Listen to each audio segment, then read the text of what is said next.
자, 인류세라고 하는 그 정의에서부터 책이 이제 시작을 하고 있죠. 그래서 이제 인류세는 인류 안트로포신 해가지고 인류가 어떠한 힘에 의해서 지구의 시스템에 개입할 수 있는 엄청난 힘을 가지고 있어가지고 이제는 이 돌이킬 수 없는 그런 상황이 됐다라고 하는 거예요.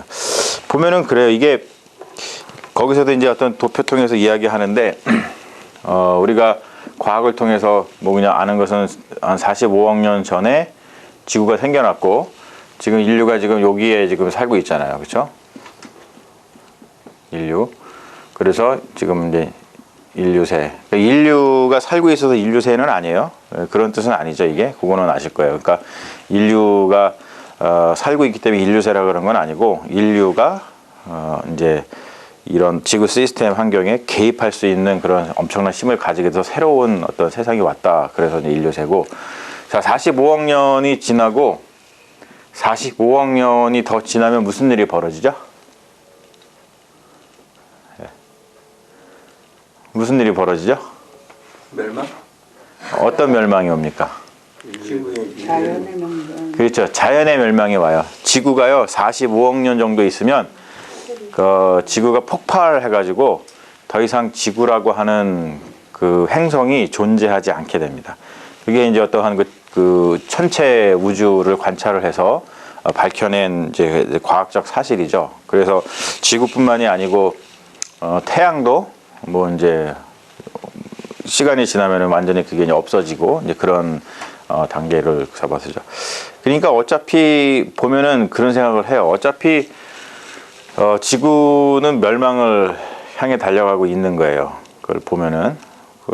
그런데 그 멸망을 사실 우리 인류가 더 땡긴 거예요, 지금. 그러니까 이래보나 저래보나 우리는 멸망할 수밖에 없는 그런 불쌍한 그런 존재인 것 같아요.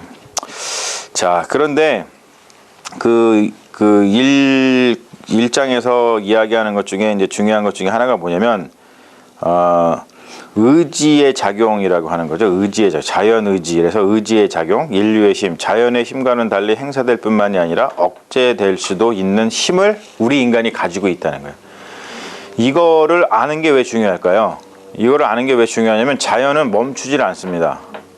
자기 스스로 태풍을 일으키다가 아예 태풍 일으키지 말아야지. 그리고 태풍을 안 일으키지 않아요.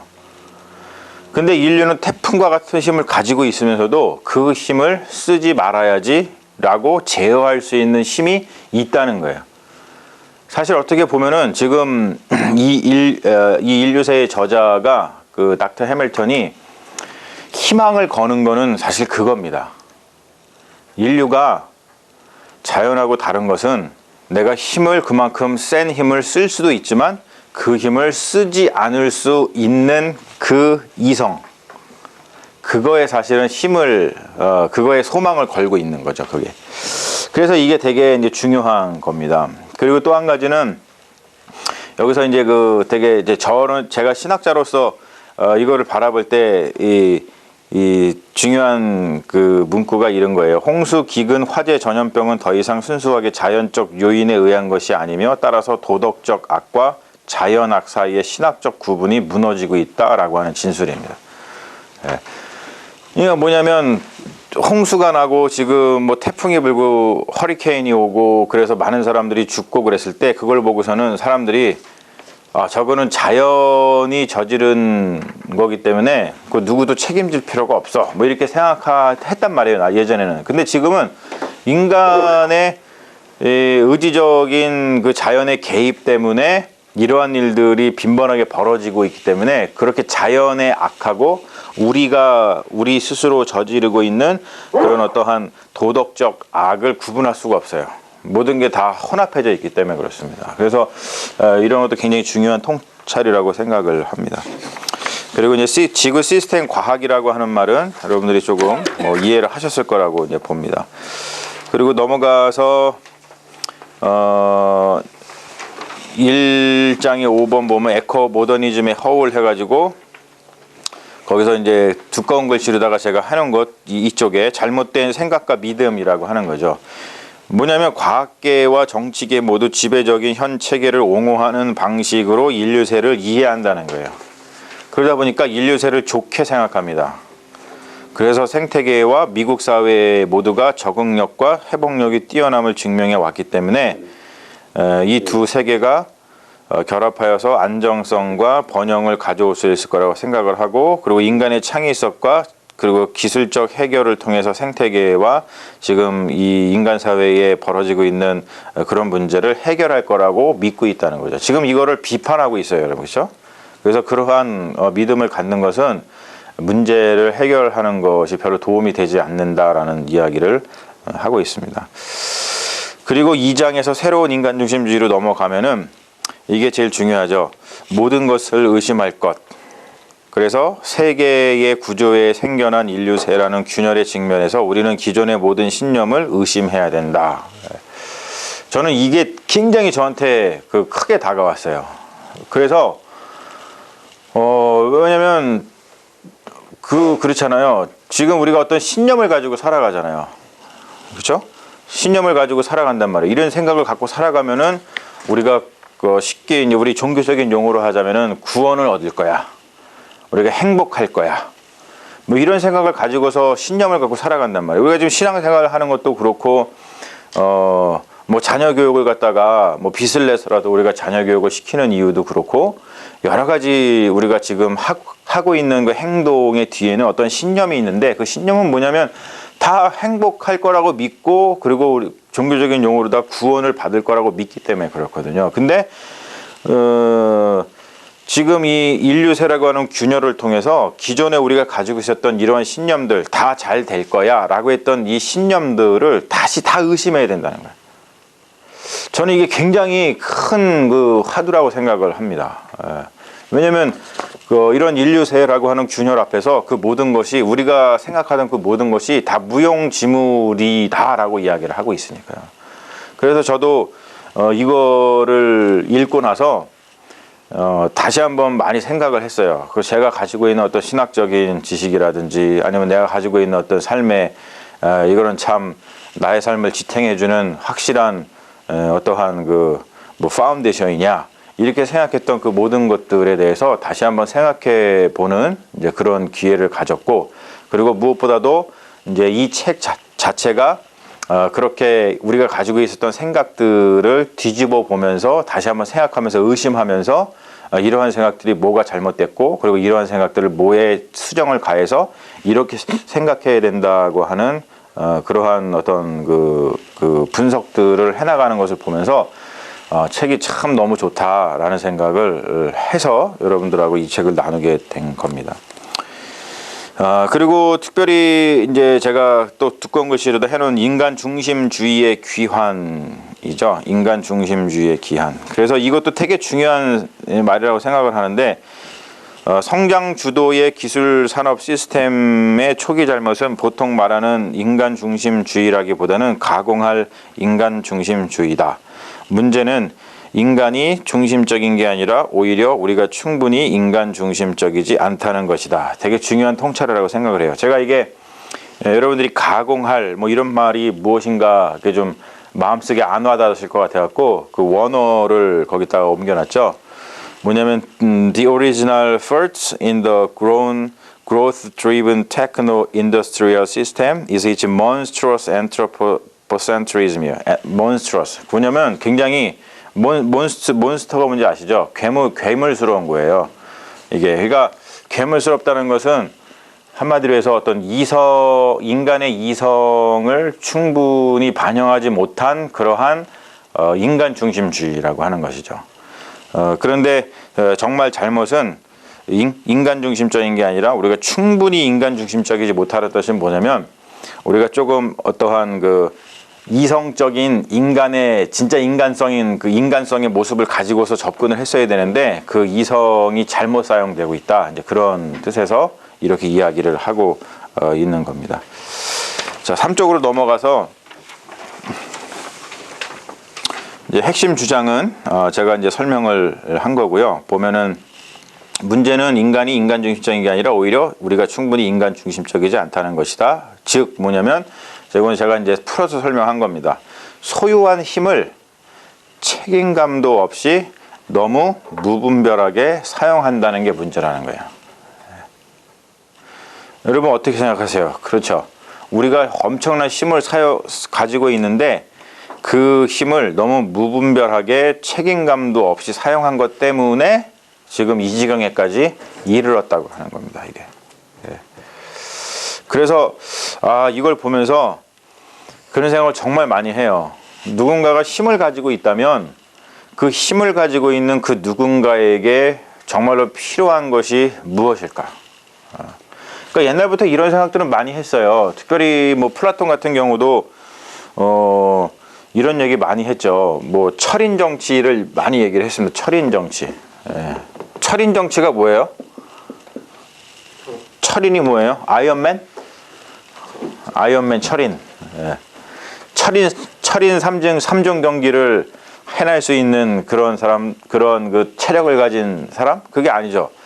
철인이라고 하는 것은 철학, 필로소피를 사랑하는 이제 그러한 사람을 이야기를 합니다. 그래서 필로소피를 가지고 있다는 것은 뭐냐면, 다른 말로 표현해서 지금 이 말로 다 뭐냐면, 자기가 힘을 가지고 있는데 그 힘을 책임감 있고 이성적으로 분별해서 사용할 줄 아는 그러한 사람이 정치를 해야 된다라고 하는 거예요. 자, 이러한 문제의식을 계속 우리가 가지고 있으면서 인류세의 이율 배반은 뭐냐면, 거기에 제가 두꺼운 글씨로 해놓은 거, 자연은 잠에서 깨어나고 있다라고 하는 겁니다. 제가 지난 시간에도 설명을 드렸죠. 근대의 생각을 이렇게 쭉 전개시킬 수 있었던 이유, 먼저 주체가 이제 등장을 했다 그랬잖아요. subject. 그러니까 우리가 우리 스스로를 분리해서 생각할 수 있게 되었다는 거예요. 어떤 것과 분리해서 나 자신을 생각할 수 있게 되었어요. 옛날에는 그렇지 못했어요. 어떤 그냥 뭐 하나님과의 이렇게 분리를 못했고 자연과 분리를 못했습니다. 거기에 다 종속되어 있다고 생각을 했어요. 그런데 그게 아니라 내가 내 스스로 종속되지 않고 자유롭게 나 스스로를 생각할 수 있었던 그 생각에 그거를 펼칠 수 있는 게 이제 근대였다는 것이죠. 근데 근대에는 왜 이런 생각을 할 수 있었었냐면, 자연이라고 하는 것이 이 당시에 어떻게 보면은 잠을 자고 있었어요. 그러니까 인간이 그냥 무슨 짓을 저질러도, 여기서 자기가 무슨 짓을 저지르고 자연에 대해서 무슨 짓을 저질러도 끔쩍 안 한 거야. 전혀 반격이 없었어요. 반격이. 그러다 보니까 자기 마음대로 할 수 있었죠. 그러니까 자기 마음대로 생각하고. 그런데 지금은 그런 시대가 아니라는 거예요. 잠에서 깨어났다는 거예요. 잠에서 깨어났는데, 그러니까 나쁜 짓을 하면 그렇잖아요. 그 보니까 어저께 한국학교 엄마가 어저께 얘기를 해줬어요. 본인이 이제 애 여기다가 이제 공부하는 동안 여기에 어디 가실 데가 없어가지고 여기 주차장에 세워놓고 있는데 차가 서 있잖아요. 근데 어떤 남자가 와서 뭘 털라고 그랬던 것 같아요. 이게 다 들여다보고서는 보다가 자기 차에 와가지고 보다가 자기를 발견하고 막 도망치더라는 거야. 네. 그러니까 우리 주차장도 좀 조심할 필요가 있다는 거죠. 이제 그렇긴 한데, 그 말은 뭐냐면 그런 거죠. 그러니까 아무도 없으면은 사람들이 와가지고 내가 탁 깨고서는 뭐 갖고 도망가도 이렇게 그런 짓을 한다는 거예요. 그런데 누가 있으면은 그런 짓을 못 하잖아요. 그런 것처럼 자연이 아무런 반응이 없을 때는 무슨 짓을 다 했는데, 이제는 자연이 잠에서 깨어나서 우리하고 뭔가 우리하고 이게 뭔가 이제 리액션을 하기 시작했기 때문에 더 이상 우리 인간이 이런 근대에서 가지고 있었던 어떤 주체, 자유, 이러한 생각들을 더 이상 펼칠 수 없는 시대가 되었다는 거예요. 되게 중요한 통찰이라고 생각합니다. 굉장히 중요한 통찰입니다, 이것은. 그래서 4번에 보면 새로운 인간 중심주의에 대해서 이제 이야기를 하고 있죠. 그러니까 새로운 인간 중심주의가 뭐냐면, 신인간 중심주의. 뭐냐면, 인간이 그 어느 때보다도 큰 힘을 갖게 되는 것을 인정을 해요. 자, 이것은 어디랑 같냐면 근대의 생각과 같아요. 그리고 최근의 모더니즘의 최근의 포스트 모던의 생각과도 같아요. 그리고 과학 기술을 바탕으로 한 그러한 생각과도 다 같아요. 아, 인간이 어느 때보다 큰 힘을 갖게 됐어. 여기까지는 다 같다는 거예요. 그런데 특별히 새로운 인간 중심주의라는 것을 말하는 이유가 있습니다. 강조하는 이유가 뭐냐면 궁극적으로 인간이 살고 있는 자연세계의 힘에서 벗어날 수 없음이 분명하다라는 것을 인정해야 된다는 거예요. 제가 계속 지금 강조하고 있죠. 이전에는 자연으로부터 묶여있는 그 삶에서 벗어나려고 인간이 노력을 하고 그렇게 하려고 생각도 우리는 자연한테 엮여있는 존재가 아니야. 우리는 우리가 주체로서 뭔가를 할 수 있어. 그리고 과학기술을 통해서 이것 봐. 우리가 마음대로 자연을 갖다가 이렇게 주물를 수 있고 이 자연의 이 머티리얼을 우리 마음대로 창조해가지고 우리 인간이 원하는 대로 다시 재창조하면서 쓸 수 있잖아. 이렇게 생각했다는 거예요. 그런데 지금은 그렇게 생각할 수 없다는, 그게 신인간 중심주의입니다. 생각을 바꿔야 된다는 거예요. 옛날에는 우리 인간이 힘을 가지고 있었던 것은 거기까지는 갔지만 이제 다시 돌아가서 인간이 힘이 있는 플러스 그리고 자연에게서부터도 벗어날 수 없다는 거예요. 그걸 다시 생각을 해야 된다는 것이죠. 그러니까 옛날에는 인간이 힘이 없었어요. 그리고 자연에게서도 벗어날 수가 없었어요. 그러다가 생각이 바뀌었다 그랬죠. 근대에 와서 자연이 힘이 없는 거고 인간이 힘이 많아진 겁니다. 근데 이제는 인간도 힘이 있고 자연도 힘이 있는 존재가 되어서 이제 서로 상호 관계 속에서 살아가지 않으면 안 된다라는 걸 계속 강조하는 거예요. 그게 신인간 중심주의라고 하는 그런 말이라고 하는 것이죠. 오케이. 그리고 이제 쭉 가면은 여기서 제가 또 좀 나누고 싶은 이야기가 뭐냐면 이런 이야기예요. 역설적이게도 하나, 둘, 세 번째 주를 보면은 역설적이게도 새로운 인간 중심주의 3쪽에 새로운 인간 중심주의 세 번째 그 줄을 보면은 따라서 역설적이게도 인간 행위자의 힘은 커져가지만 동시에 개인의 힘은 상실되고 있다는 인식이 널리 퍼져 있다. 책임감은 제도를 변화시키는 위치에 있는 자들에게 있지만 정작 키를 쥐고 있는 그들은 제도의 노예여서 결국 변화는 힘없는 자들에게서 시작되어야 된다. 그러니까 기득권자들이 아닌 민중이 변화의 키를 쥐고 있다는 말인데 굉장히 중요한 통찰인 거예요. 그렇기 때문에 사실 우리가 이렇게 공부하는 게 중요하다고 저는 봐요. 예. 지금 기득권자들은 우리가 알다시피 뭐 트럼프를 생각해 보면은 기후 변화를 계속 부정하잖아요. 왜냐면은 자기들이 누리고 있는 이 부를 포기할 수가 없거든요. 그러니까 그들은 계속 기후 변화를 부정하는 식으로다가 가고 또는 과학 기술이 해결해 줄 거라고 장밋빛 전망을 계속 제시하고 그런 사람들을 에코 모더니스트라고 얘기를 한다 그랬어요. 그런데 그런 것이 아니고 우리는 사실 뭐 지금 미국 무슨 국회라든지 무슨 정권을 잡고 있는 사람들이 아닌가 민초들이지만 우리들이 이거를 바꿀 수 있다라고 이야기를 하는 거예요. 그래서 이런 공부들이 중요하다는 것을 우리가 알 수 있습니다. 그리고 그 밑에 이게 중요한데요. 우리보다 훨씬 큰 무언가의 책임을 돌림으로써 인간 행위자의 책임을 피하거나 축소하는 게 아니라 이제는 책임감을 받아들이고 인정하는 것이 우리의 의무이다. 저는 이 말이 되게 중요한 말이라고 생각하는데요. 왜 그러냐면 제가 가로에 써놨죠. 기독교인들이요, 이런 경향을 보이기 굉장히 쉽습니다. 왜냐하면은 모든 것을 하나님의 책임으로 돌리는 경향이 있거든요. 또는 이렇잖아요. 하나님의 책임으로 돌리지만 그냥 하나님한테 맡기잖아요, 우리가. 하나님께 맡기면 돼. 그러니까 지금 인류가 지금 이렇게 해서 이렇게 지구가 망가지고 있는데 그냥 어떡하겠어. 그냥 하나님께 맡겨야지. 그냥 우리는 기도만 해야지. 뭐 우리가 할 수 있는 게 뭐가 있겠어. 그냥 하나님이 알아서 하시겠지. 이렇게 하나님한테 뭔가를 다 전가시키는 경향이 우리 그리스도인들한테는 굉장히 크거든요. 그거를 또 신앙이라고 생각을 하고 그렇게 하는 것을 믿음이 좋다라고 생각을 합니다. 그래갖고 우리 기독교인들은요, 그런 것에 물이 들어가지고 굉장히 무능력하고 굉장히 행동을 하지 않는 무기력한 존재일 때가 되게 많아요. 그래서 어떠한 것이 보면 지금 저기에 불이 나가지고 막 집이 타고 있고 그 안에 막 사람들이 있어가지고 구해야 되는데도 불구하고 그러면 어떻게 해야 돼요?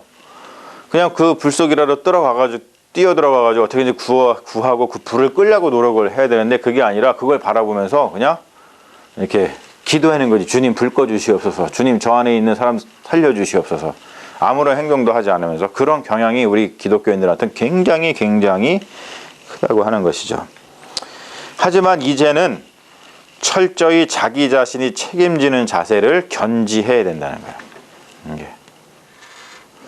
그래가지고 언젠가 제가 이런 얘기 한번 한 적이 있어요. 그거가 그땐가 같아요. 그 기독교 죄론에 대해서 이야기할 때 그런 것 같아요. 그때 박정희 지사님이 질문을 하셨나? 하여튼 그랬던 것 같은데 기억이 우리가 그때 그 은총론에 대해서 이야기를 했잖아요. 은총론은 이제 어거스틴이라고 하잖아요. 어거스틴. 그렇죠? 그리고 또 누가 있다 그랬죠? 저기 한 사람이 펠라기우스. 그렇죠? 펠라기우스하고 어거스틴하고 이렇게 했다 그랬죠. 근데 펠라기우스의 생각이 지금의 시점에서는 더 맞는 신학 사상이 아닌가라는 생각을 해요, 사실은. 왜냐하면은 이 은총론은 그냥 구원 자체의 은총이 오는 거예요. 그런데 펠라기우스의 사상은 뭐냐면은 뭐에 오죠? 우리의 자유의지의 은총이 오는 거예요.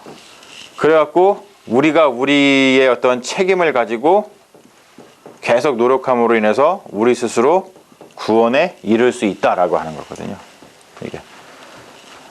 그러면은 이게 굉장히 요즘 시대 이 인류세라고 하는 그 시대를 맞아가지고 볼 때 어거스틴의 이러한 밑도 끝도 없는 은총론이 굉장히 은혜스러울 수 있긴 하지만 지금 시대에는 오히려 이 펠라기우스가 이야기했던 이 은총론이 더 설득력 있게 다가오지 않는가 그런 생각을 합니다.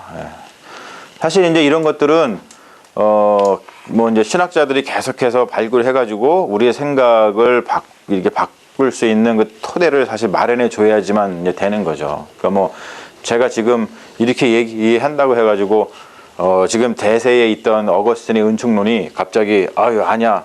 그리고 펠라기우스의 은총론으로다가 가가지고 이렇게 순식간에 그냥 획 할 수는 없어요. 하지만 이제 이것들이 논의가 되면서 이제 점점점 우리가 그렇구나. 우리가 생각을 좀 바꿀 필요가 있구나라고 하면서 점점점 이제 바꿔나가는 이제 그러한 어떤 프로세스가 우리에게 좀 필요하겠죠. 하지만 이런 것들을 우리가 알아두면 굉장히 좋습니다. 왜냐하면 우리의 생각을 바꿀 때는 그냥 밑도 끝도 없이 바꾸는 것이 아니라 그렇게 생각할 수 있는 근거가 필요하거든요. 근데 이미 그 기독교 역사를 찾아보면 그러한 근거들은 굉장히 많아요. 하지만 그 당시에 이러한 생각이 더 유익을 했기 때문에 이런 생각들이 우리에게 프리베일한 걸 더 이렇게 더 어베일러블하게 다가온 건데 이것과는 다른 생각을 가졌었던 그 당시 아주 유명한 신학자들이 있었다는 것을 좀 기억을 하면서 우리가 이런 생각들을 조금씩 해가면은 굉장히 좋다고 하는 것이죠. 자, 그리고 쭉 보면 넘겨서 4쪽에 보면은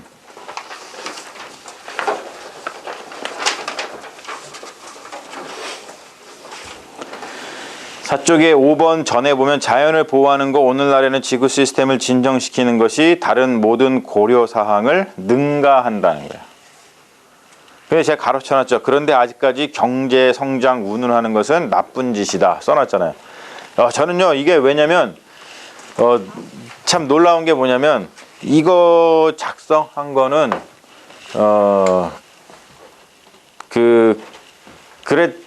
그레타 브룬티 걔가 유엔 연설하기 전에 이거 작성한 거거든요. 근데 걔도 똑같은 말 하잖아, 그렇죠? 근데 이거 좀 약간 억울하죠. 그 지금 개발도상국은 억울하죠. 굉장히 억울하죠. 굉장히 억울해요. 여기 나는 이거를 전적으로 동의할 수 없다. 왜냐면 나쁜 짓은 선진국이 다 해놓고 이제 자기네들은 살만하니까. 맞아요. 이제 개발도상국이 이제 우리도 좀 살려고 하는데 이제 이렇게 하면 예. 나쁜 사마리아인. 그렇죠. 나쁜 거죠. 아니면 제 생각에 예. 선진국이 그러면 개발도상국에다가 도움을 줘가. 맞아요. 그렇게 해야 돼요. 그러니까 이 문제를 해결할 수 있는 것은 지금 말씀했듯이 이제는 더 이상 경제 운운하면 안 된다. 이제는 여기서 끝나면 안 되고 이미 잘 살고 있는 나라가 자기의 것을 내놔야 돼요. 그렇지 않으면 안 돼. 나눔이 없으면 절대 안 되는 거야. 예. 근데 잘 살게 된 나라들이 대부분 다 기독교 국가잖아요. 그렇기 때문에 사실 충분히 우리가 지난주 얘기했듯이 정말 우리가 더 기독교인이 된다면 충분히 가능한 일이라고 생각을 합니다. 덜 기독교인들이 해서 그런 거지. 아무튼 그렇습니다. 우리가 이 경제 논리 앞에서는 아무것도 이게 사실은 지금 시대가 그런 시대가 돼버렸어요. 그걸 갖다가 이제 경제 그러면은 너무 이제 추상적인 것 같아가지고 그렇죠. 옛날에 언제죠? 코미디 프로에서도 맨날 그런 거 했어요. 그때 이거 맨날 하잖아요. 경제를 살립시다. 그렇죠? 경제를 살립시다라는 것은 늘 우리에게 늘 중요한 그 구조예요. 그리고 아버지 부시 대통령을 물리친 클린턴 대통령의 구호가 뭐였어요? 그때 미국에서 살고 계시잖아요. 투표 안 하셨어요 그때? 누구 안 사셨어요? 투표 안 하셨어요? 그때 구호가 이거잖아요. 바보야, 문제는 경제야. 그거였거든요. 예. 그러니까 경제라고 하는 거 요즘에는 요거를 이렇게 표현하지 않아요. 뭐라고 표현하죠?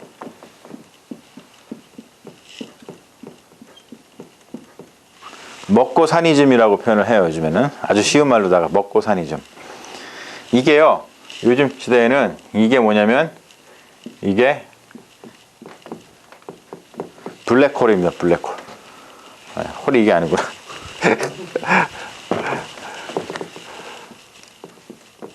블랙홀. 다 빨아들이죠. 이거에 소용 하나도 없어. 먹고 사니즘이 딱 껴버리면은 그 아무도 거기에 개입을 못해요. 그렇죠, 여러분. 개입을 못해요. 지금.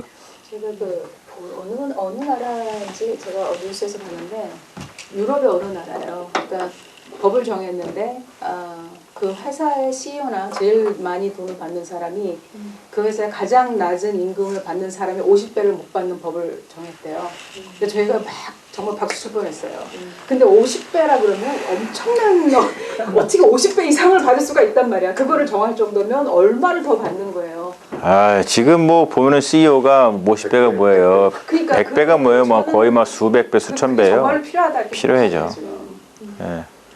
그게 필요하죠. 예. 그게 필요해요.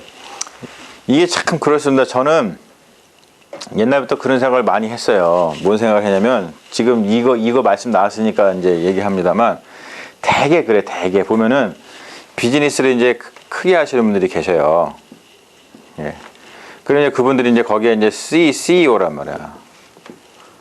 그럼 거기에 직원들이 있단 말이에요. 직원들. 그러면은 이게 경제법이 되게 웃겨가지고 이제 CEO가 엄청나게 지금 많이 가져가게 되어 있고 직원들한테 이제 정해진 돈을 이렇게 준단 말이에요. 그게. 그런데 진짜로 우리가 정말로 진짜 그 성경에 나와 있는 대로 우리가 살아가는 어떤 경제 구조를 만든다면 이 안에서 사실은 이 직원들하고 CEO하고 지금 얘기했던 것처럼 별로 이렇게 차이가 나지 않도록 임금을 갖다가 서로 이렇게 나누는 그런 구조가 사실 돼야 되거든요. 근데 이게 안 돼. 이게 안 돼. 그리고 이분들은 또 이제 돈을 많이 이제 버니까 이분들이 만약에 이제 교회를 다니면 이분들이 어떤 일을 하냐면은 되게 교회에서 뭘 많이 할까요? 헌금을 많이 한단 말이에요. 자, 헌금을 많이 하니까 또 교회 내에서 뭐가 될까요? 교회 내에서도 CEO가 되시는 거예요. 이런 구조가 계속 이어져요, 보면은. 예. 그래 와가지고 이제 하여튼 내 이런 생각들 많이 해봤어요. 그 목회를 하다 보니까 이제 그런 생각들이 많이 들더라고. 그래서 이런 구조들을 어떻게 우리가 정말로 바꿀 수 있을까? 근데 바꾸는 게 참 쉽지는 않겠지만, 아무튼 이게 이런 어떤 그 아주 불이한 구조들이 너무나 많아갖고, 교회에다가 헌금을 하고, 그리고 사회에다가 이렇게 선심 쓰듯이 뭔가 기부를 하고, 그래서 자기를 또 드러내고, 이런 거 말고, 그냥 실제로 그냥 그 회사에서 서로 그냥 나눠가지면 서로 행복하고 좋을 텐데, 그런 식으로 이게 돌아가지 않는 그런 사회 구조인 것 같아요, 우리가. 근데 그게 지금 말씀하신 회사 CEO 문제가 아니라 구조적으로 사회 전반에 걸친 교회도 그렇잖아요. 예. 교회 담임 목사가 너무나 많은 거를 가져가고 그럼 이제 전도사나 부목사, 사역자, 스태프들은 진짜 몇 분의 몇십 분의 이런 구조도 되게 많잖아요. 그렇죠. 그랬을 때 이게 비단 이게 사회에서 어떤 CEO의 문제뿐이 아니라 사회에서 저희가 갖고 있는 정말 기독교인이 더 되지 못해서 예. 생각하는 걸까요? 아니면 인간 자체가 진짜 그게 인간론이에요. 그게 인간론이래. 그런 생각들을 해요. 굉장히 뭐냐면 인간론의 핵심이 뭐냐면 이제 탐욕이거든요. 그러니까 이제 성경에서 얘기하는 게 사실은 정확한 인간론이라고 봐요. 이걸 갖다가 이제 신학적인 용어를 다 이제 죄라고 표현을 하는 거죠. 이것 때문에 안 되는 거예요, 이게. 탐욕, 죄라고 하는 게 뭐냐면 이거거든요. 자기 집중. 나밖에 안 보이는 거다. 자기, 나. 모든 게 다 자기한테 와야 돼. 이 자기 집중. 이거가 죄고 탐욕이고, 이게 이제 기독교에서 말하는, 이제 다른 말로 표현해서 이게 이제 교만이다. 이렇게 표현을 하죠. 네. 그러니까 이러한 구조를 가지고 있기 때문에 이러한 구조를 바꿀 수 있는 방법이 도대체 뭐냐? 인류가 계속해서 그거에 대해서 뭐 철학적 논의도 하고 신학적 논의도 하고 그랬는데 결국에는 이거가 해결이 안 된다는 거죠. 그리고 이러한 입장에서 예수 그리스도가 왜 중요하냐? 예수 그리스도는 이거랑 반대였잖아요. 자기 집중이 아니라 자기를 포기하고 자기를 내려놓는 그걸 갖다 뭐라 그러죠? 전문적인 용어로 케노시스라고 그럽니다. 자기를 포기하고 내려놓는 거. 자기 집중이 아니라 다른 일을 먼저 사랑하고 다른 사람들을 위해서 내 목숨을 내어놓는 거. 이게 사실 예수 그리스도가 우리에게 보여준 인류의 어떤 죄를 완전히 뒤집어 엎어버리는 중요한 십자가 사건이거든요. 근데 그게 성령에 의해서만 되잖아요. 제도에서 됐으면 더 좋겠는데. 그렇죠. 제도에 의해서 되면 좋겠는데 그게 안 돼. 그래서 이제 그거를 그런 말을 갖다가 표현을 이 신학적인 성경에 있는 용어로 하자면 제도에 의해서 된다라고 하는 것은 율법의 법인 거야. 그런데 제도에 의해서 안 된다는 것이 이건 하나님에 의해서만 가능하다. 그래서 그거를 거듭남이라고 표현하는 겁니다. 이건 뭐에 의해서는 돼요? 성령에 의해서만 된다는 거예요. 하나님에 의해서만 될 수 있다는 거예요. 그래서 우리가 하나님을 믿고 예수 안에서 성령으로 거듭나는 게 중요하다라고 이야기를 사실은 하는 거예요. 그러니까 이제 하나님 책임이죠. 그렇죠.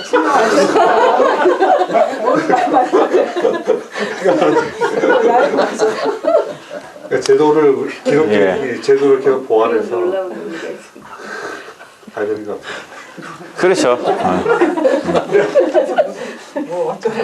나를 만든 겁니다. 자기 자신이 아니고. 근데 이 성령이라는 게 상당히 우리가 맨날 성령을 달라고 막 그러는데 제가 이렇게 모세가 이렇게 나올 때 이렇게 보면 왜 모세한테는 성령님이 임해서 그거 이끌고 나올 수 있는 능력을 주셨는데 바로였나요? 바로한테는 그 굳은 목을 성령을 안 주시고 굳은 목을 허락을 하셔서 그렇게까지 하게 했는가? 거기에 그 구분이 뭐를 근거로 그렇게 하셨는지 그런 게 지금도 지금도 그렇잖아요. 우리가 보면 정말 어떤 사람은 마음이 변해서 정말 자기 자신을 내려놓는 사람도 있는 반면에 어떤 사람은 정말 욕심이 있는 대로 이게 바꿀 수가 없거든요. 그거는 어떻게 그 하나님을 믿는데 하나님을 믿어서도 그렇고 안 믿는데도, 믿어도 그렇고 믿는데도 이게 뭐를 무슨 이유로 그렇게 차이가 나는지 그러니까 무슨 이유로 그게 생각나는지 모르시겠죠. 그러니까 오죽하면은 칼빈 같은 경우가 이중 예정서를 얘기하겠어요. 걔는 태어나면서부터 구원받을 사람과 구원받지 못할 사람을 하나님께서 미리 정하셨다는 거야. 창세전부터. 오죽하면은 그런 생각까지 할까요, 그렇죠? 이게 사실 그런 거예요, 진짜로. 그분이 뭐 그렇게 생각한 게 아니라 정말 인간을 보니까 그렇거든요. 그 인간론에서 나온 거거든요. 저는 좀 궁금한 게 네. 이제 인류세를 이걸 하다 보니까 아까 말씀하신 인류세하고 홀로세가 있고 근데 이제 인류세에서 인간이 이제 개입하고 과학을 갖다 컨트롤해서 인간이 스스로 나아지게 할 수 있다는 걸 아까 에코 모더니스트라고 말씀하셨는데 그거하고 이제 이 지구가 지금 그러니까 처한 상황을 잘 파악을 해서 인간으로서 어떤 책임을 우리가 구현해야 된다는 건 이제 그거를 뭐라 그래요? 에코니스트라고 신인간 중심주의라 그런 거예요. 이분이 만들어낸 말이에요. 예. 근데 아까 말씀하신 성령의 그 하나님이 결국 지구를 창조하시고 인간을 창조하셨던 그 하나님께서 결국 하나님의 역사를 만들어 가신다는 그 입장에서 보면 사실은 이 모든 것이 저희가 논의되고 있는 게 이제 인간 중심적이지 않나. 그러니까 저희가 인간으로서 책임을 구현하고 거기에 대한 설명을 받고 우리가 하지만 결국 맨 마지막에는 하나님께 맡길 수밖에 없는 그 시점이 있는데 그 보도라인이 저희가 알 수가 없으니까 목사님 말씀하신 그렇죠. 인간으로서 우리가 책임을 어디까지 구현을 하고 그러니까 과학이 그거를 넘어서서 사실은 인간이 모든 것을 주관할 수 있다는 어떤 그런 밑바탕에 깔려있는데 그게 나오는 거잖아요. 그러니까 그 기준점이 모호한 거지 사실 인간에 대한 그 욕심이라든가 그거는 다 마찬가지인 것 같다는 예. 생각이 들어요. 그래요. 이런 어떤 우리가 좀 생각들을 이제 가지고 있는 게 되게 중요하고 이제 이런 것들이 조금 이제 나가다 보면은 이제 더 여기서 이제 좀 더 논의들이 지금 이런 생각들 논의들이 더 이제 할 것 같습니다. 그래서 저는 기독교 신앙이 정말 좋은 이유가 사실 이런 거예요. 그러니까 예수 그리스도께서 보여주신 거 우리는 굉장히 교조적으로다가 예수의 복음을 생각하거든요. 예수가 날 위해 십자가에 돌아가셨다. 와, 아멘. 이러고 마는데 사실 그거에 대한 내용이 뭐냐는 거죠. 사실 그런 내용들은 사실 다 이런 거거든요. 그러니까 예수를 따라서 산다는 거, 예수를 믿는다는 거, 예수께서 십자가에 달려 돌아가서 부활하셔서 우리를 구원하셨다. 이렇게 교조적으로다가 앵무새처럼 외우는 게 아니고 우리의 어떤 인간론, 이런 것 때문에 우리가 우리의 생명을 망치고 다른 사람들의 생명을 망치고 우리가 살고 있는 삶의 터전을 망치고 있는 이런 것들, 자기 집중, 죄 이런 것들을 예수께서 어떻게 보여주신지를 봤잖아요. 그리고 이걸 통해서 우리가 거듭남을 통해서 예수의 길을 따라서 살아가는 것 자체가 복음이거든요, 사실은. 그러니까 충분히 기독교인이 되면 그것이 가능해요, 우리가. 근데 우리가 충분히 기독교인이지 않기 때문에 사실 이런 일들이 벌어지는 거라고 생각을 하는 거죠. 그래서 이러한 어떠한 그 복음의 본질들을 우리가 좀 알고 있는 게 굉장히 중요하다고 봅니다. 자, 그리고 이제 쭉 보면 이제 그 다시 부활하는 거대 서사라고 하는 거예요. 이 거대 서사는 늘 우리에게 좋은 점도 주지만 이것이 이제 나쁜 점도 줬어요. 거대 서사라고 하는 거.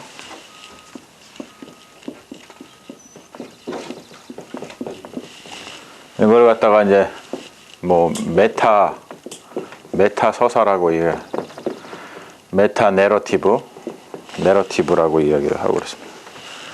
근데 이 거대 서사는 뭘 가져오냐면 이게 이제 우리가 보편성을 가져오거든요. 유니버셜하게 모든 사람들이 이 거대 서사 안에서 이렇게 살아가는 그런 모습들을 우리가 봅니다. 근데 이 거대 서사가 참 사실은 좋은 거예요. 예수 그리스도의 이야기도 사실은 거대 서사거든요. 하나님께서 이 전체의 이 역사를 어떻게 이끌어 가시는지를 예수 그리스도를 통해서 이렇게 드러내셨다라고 하는 것이 리빌레이션 하셨다라는 것이 기독교의 거대 서사고 그게 복음이거든요. 그런데 이게 참 안 좋은 게 뭐냐면 이런 거대 서사가 뭘 가져오냐면 이 틀이 이렇게 거대 서사가 있어요. 큰 이야기가 있으면 이 이야기를 가지고 모든 인류를 갖다 이렇게 끌어간단 말이에요. 어디로다가 어떤 목적으로다가 이렇게 끌어간단 말이에요. 근데 이게 나쁘게 쓰여요. 문제는 누구에 의해서? 이게 이제 탐욕을 가지고 있는 정치인들이라든지 아니면 이제 종교 권력이라든지 이런 사람들에 의해서 나쁘게 쓰여요, 이게. 그러니까 이제 중세에도 사실은 그런 거였거든요. 그리고 지금도 여기서 이야기하는 건 뭐냐면 근대에도 그렇게 거대 서사가 이끌어갔다는 것이죠. 특별히 이제 헤겔 같은 뭐 그런 철학자들이라든지 그런 분들이 계속해서 이렇게 쭉 보면서 이렇게 어떤 역사가 발전해서 정반합을 거쳐갖고 어떻게 갈 것이다 이렇게 거대 서사 가운데 인류한테 희망을 줬단 말이에요. 아 그래 우리가 다 같이 잘 될 수 있어. 그러면은 거대 서사를 가지고 있으면 어떤 게 문제가 되냐면 지역에서 일어나는 일에 대해서는 무시를 당하게 돼 있어요. 그러니까 거대 서사 안에 있는데 뭐 부자라든지 그리고 고위 정치가라든지 종교 권력이라든지 이런 사람들은 자기들은 잘 먹고 잘 살아. 일단 지금 현재에. 그런데 그 밑에 사람들은 지금 너무나 힘들고 먹고 살기 힘들거든요. 그런데 이 사람들이 거대 서사를 통해서 뭐라 그래요? 아, 조금만 참아. 지금 이렇게 가고 있어. 우리가 다 잘 될 거야. 이렇게 이야기를 한단 말이에요. 그러면은 밑에서 고통당하는 사람들은 그 말을 또 믿고 그래 내가 조금만 참으면은 나아질 거야. 좋아질 거야. 그래서 지금 현재 나한테 다가오고 있는 고통을 갖다가 못 보게끔 만들어 버리는 게 거대 서사가 가지고 있는 안 좋은 점입니다. 그래가지고 생겨난 게 뭐냐면 이게 개별의 시대로 간 거 아니에요. 그러니까 모더니즘에서 그것이 이제 실패를 했기 때문에 개별로다가 한 거거든요. 개별로다가 오면서 이게 포스트 모더니즘인데 포스트 모더니즘은 다 그래서 어떤 뭘 해치냐면은 해방을 해쳐요. 무슨 해방이냐면 거대 서사로부터의 해방입니다. 이게 보편으로부터의 해방이기도 하고. 어떤 해방이 일어났어요? 우리가 알다시피 무슨 일들이 벌어졌습니까? 그러니까 우리가 요즘에 나오는 그 생각들이 다 뭐예요? 요즘 포스트 모더니즘에서 나온 생각들이 다 있죠. 2차 대전 시키면서. 자, 일단은 그런 것들을 그 거대 서사를 이야기했던 사람들이 대부분 백인 남자거든요. 그러면 여기서부터 뭘 하려고 그래요? 해방을 하려고 그러죠. 그래서 무슨 신학이 나왔어요? 해방 신학이 나오는 거예요. 자, 백인으로부터 해방하자. 그래서 뭐가 나왔어요? 이게 그러니까 백인이 뭐냐면 이게 1세계입니다. 1세계로부터 해방하자. 그게 포스트 콜로니얼리즘이라는 거예요. 후기 식민주의. 그러니까 여기가 식민지를 많이 삼았잖아요. 식민지 그런 생각들로부터 해방하자. 특히 이제 식민지 1세계 사람들이 식민지를 삼으면서 자기의 시각으로 백인 1세계의 시각으로 동양을 바라본 그 시각을 갖다가 오리엔탈리즘이라고 그러거든요. 오리엔탈리즘은 철저하게 백인의 시각에서 우리를 바라본 거예요. 동양인들을. 근데 거기로부터 해방해서 우리는 우리의 시각으로 우리를 봐야 된다. 그게 이제 포스트 콜로니얼리즘이라는 거예요. 자, 그리고 백인으로부터 누가? 흑인들이. 그래서 블랙 디알러지가 나왔죠. 그리고 남자로부터 누구들이? 여자가. 그래서 뭐가 나왔어요? 페미니스트가 나왔죠. 페미니스트. 근데 페미니스트는요, 여자긴 여자인데 무슨 여자예요? 백인 여자들. 그러니까 여자인데 백인이 아닌 사람들이 있네? 그런 사람들이 누구예요? 블랙들이잖아요. 블랙 여자들은 페미니즘이라고 안 그러고요. 우머니스트라고 그래요. 우머니즘이라고 이야기를 합니다. 우머니즘. 자, 그런데 또 보니까 이 미국에 보니까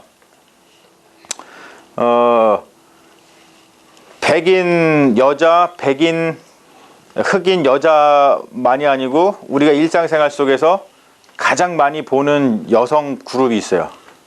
어디예요?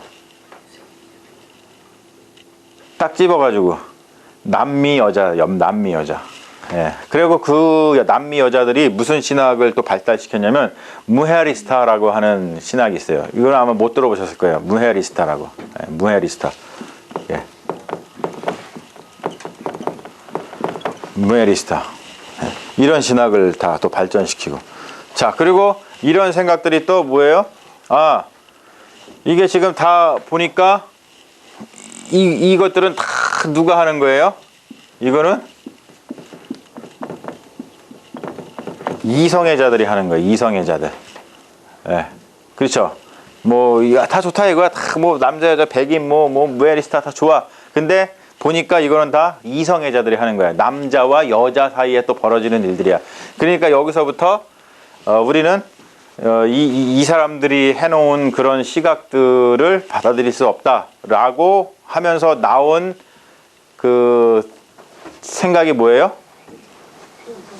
예. 그걸 갖다가 전체적으로 뭐라 그러죠? 그렇죠.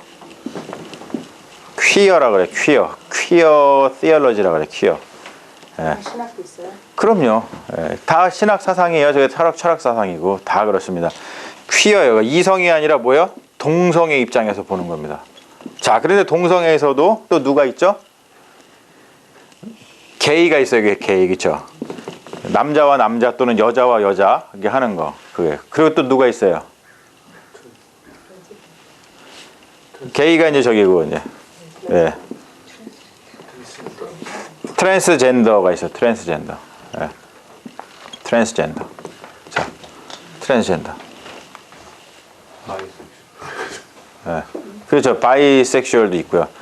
여러분이 퀴어에서 동성애에서 가장 또 약자가 누군지 아세요? 트랜스젠더들입니다. 게이들도요, 트랜스젠더를 차별해요. 예. 그래가지고, 트랜스젠더 티얼러지가 따로 있어요. 예. 그래서 트랜스젠더 티얼러지의 주장이 뭘까요? 하나님은 트랜스젠더라는 거예요. 예. 이게. 이런 그 신앙이 있습니다. 그런데 이것도 있어요. 자, 근데 여기서 이걸 또 보니까 오케이. 다 좋아. 너네 얘기 다 듣겠어. 근데 여기서 또 나오는 게 있죠. 뭐가 있을까요? 빠진 게 뭐가 있어요? 아니. 사람 중에. 일단 사람 중에. 아동? 예. 보세요. 누가 있을까요? 그런 게 아니에요. 노인 아동이 아니고. 예. 우리가 생각을 못 하고 산다니까 이렇게. 우리가 그 사람이 아니기 때문에 그런 거야. 누구? 예? 지금 얘기 그렇죠. 장애 신학이 따로 있습니다.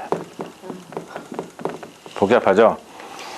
이게 다 어디서 나온 거냐면 보편서사에서 자, 보편서사 즉 백인 남자들이 주로 가지고 있었던 보편적인 거대 서사에서 보면 그래 자기들은 제일 위에 있으니까 이 상태를 보고 아 괜찮아 조금 참으면은 다 우리처럼 니네도 잘 살 수 있을 것 같아 잘 살 수 있어야 될 거야 이렇게 하면서 사람들을 다 그렇게 해가지고 이끌어 갔는데 보니까 그게 아닌 거죠. 그래서 이게 보편 거대 서사에서 이제는 개별 서사로 간 겁니다. 그걸 해방 신학이라고 리버레이션 티얼러지라 그래요. 해방 신학. 그게 포스트 모더니즘이거든요. 그게 포스트 모더니즘.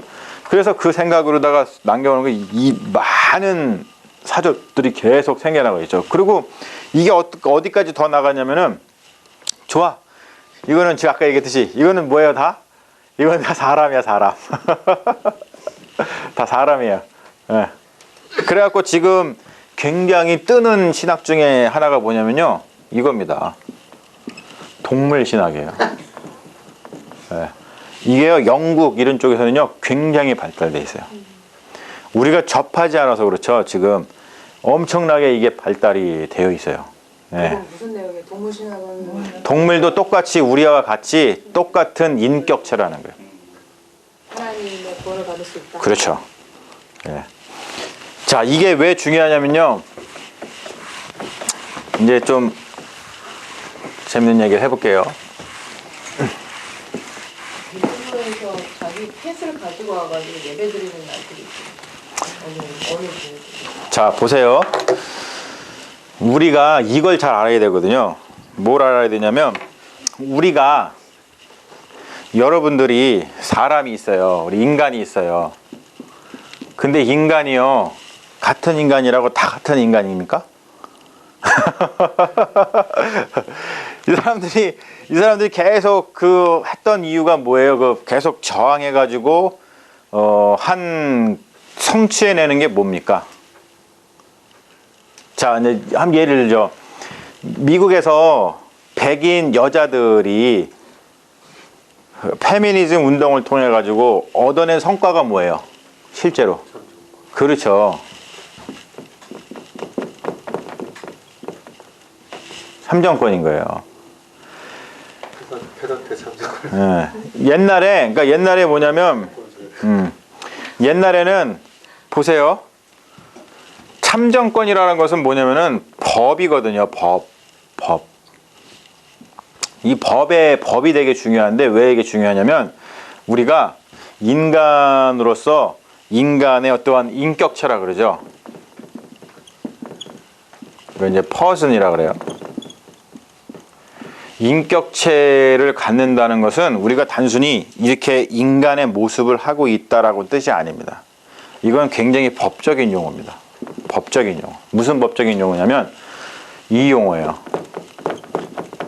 소송을 할 수 있고 소송을 당할 수 있는 존재라는 뜻이에요. 인격체라는 뜻이 그렇습니다. 그래가지고 우리가 삼위일체라는 말을 하죠. 삼위일체. 그렇죠. 삼위일체라고 할 때 그걸 이제 위격이라고 이제 우리는 표현을 합니다만 하나님 그리고 예수 그리스도 그리고 이제 성령님을 person이라고 얘기를 합니다. 이걸 갖다가 터툴리안이라고 하는 테르툴리아니스라고 하는 라틴 교부가 삼위일체라는 말을 처음 사용한 거거든요. 근데 그분이 이 person, 페르조나라고 하는 말을 써가지고 삼위일체를 설명한 이유가 뭐냐면 그 사람이 라틴 사람이기 때문에 그래요. 라틴이 어디 출신이에요?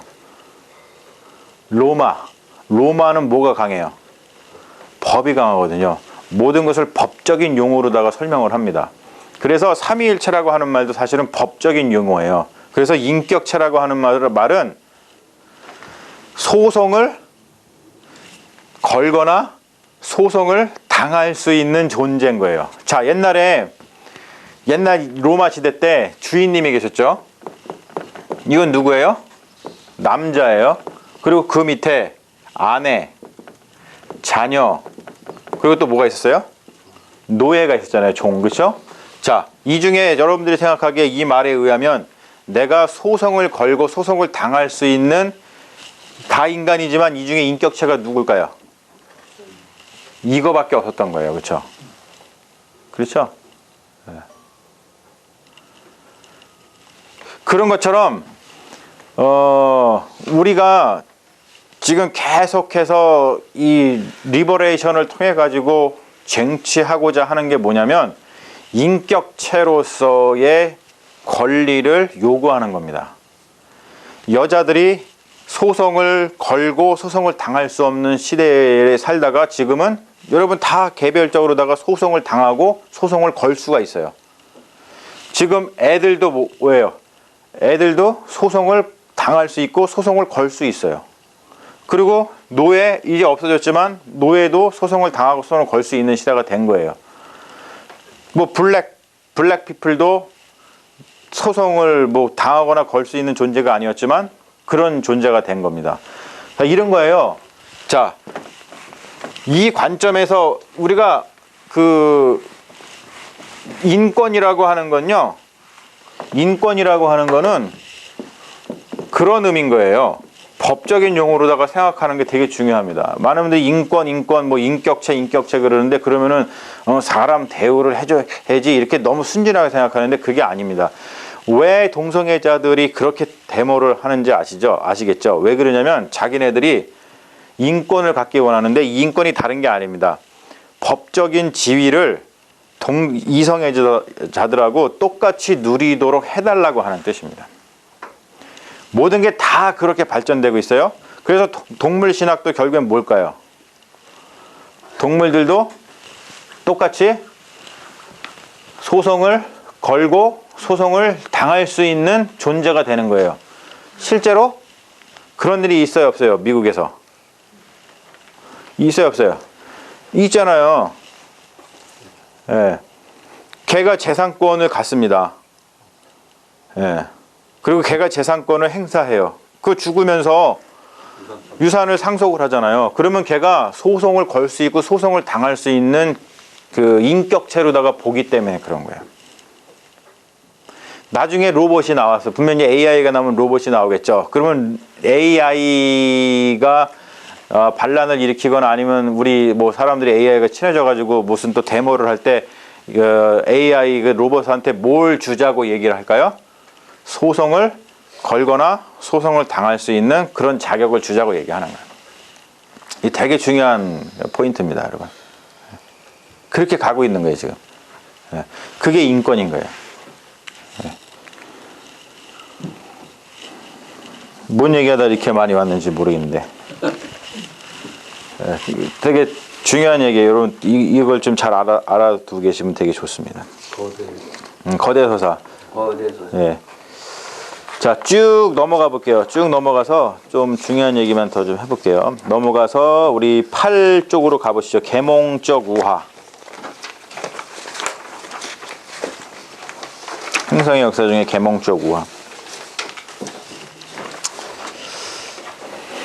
자, 여러분들은 어느 편에 서 있는지 스스로 한번 생각해 보세요. 계몽적 우화에서 보면은 무관심의 동인들. 지금 지구의 기후변화가 이렇게 돼가지고 세상이 이 지경인데 무관심의 동인들이 있어요. 권력에 대한 욕망, 탐욕, 성장 숭배, 쾌락주의, 심리적 약점. 이런 것들이 지금 벌어지고 있는 이러한 일들에 대해서 무관심하게끔 사람들을 이끈다는 거예요. 그런데 관심의 동인들 또한 있습니다. 자제력, 자연세계에 대한 존중, 아이들에 대한 사랑, 문명의 번영.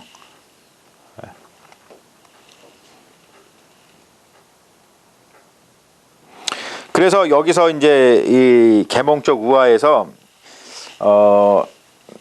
저는 이 설명이 되게 마음에 들었어요. 왜냐면 이분이 대단한 분인 게 단순히 그냥 경제적인 뭐 과학적인 얘기를 하는 게 아니라 철학적이고 신학적인 얘기를 섞어가지고 이 이야기를 풀어나가고 있기 때문에 그렇거든요. 되게 아주 박학다식하신 분이에요. 이렇게 푸는 게 쉽지가 않습니다. 지난번에 얘기했지만 이레나이우스의 신정론을 이야기하고 있죠. 자, 여기서 이제 오늘 또 중요한 얘기를 제가 하나 해드릴게요. 이거 정말 중요한 얘기입니다.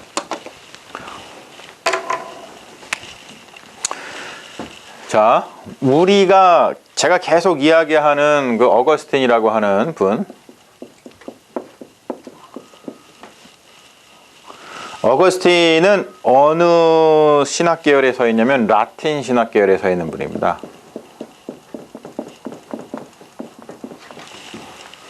근데 여기서 이야기하는 이레나이우스,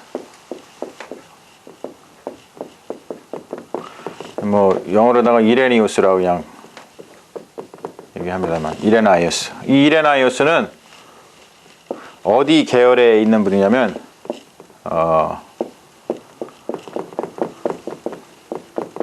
헬라 신학 쪽에 이분은.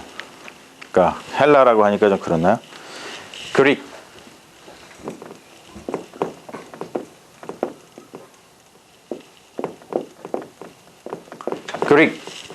신하느냐, 신학. 그릭 쪽에 있는 분이에요.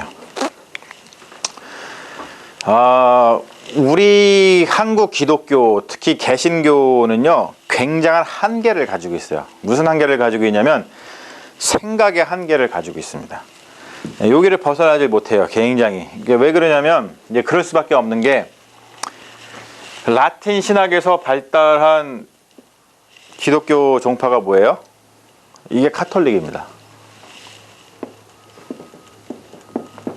이게 카톨릭이에요. 그런데 여기서 가톨릭에서 종교 개혁을 통해서 나온 게 뭐예요? 그게 개신교거든요.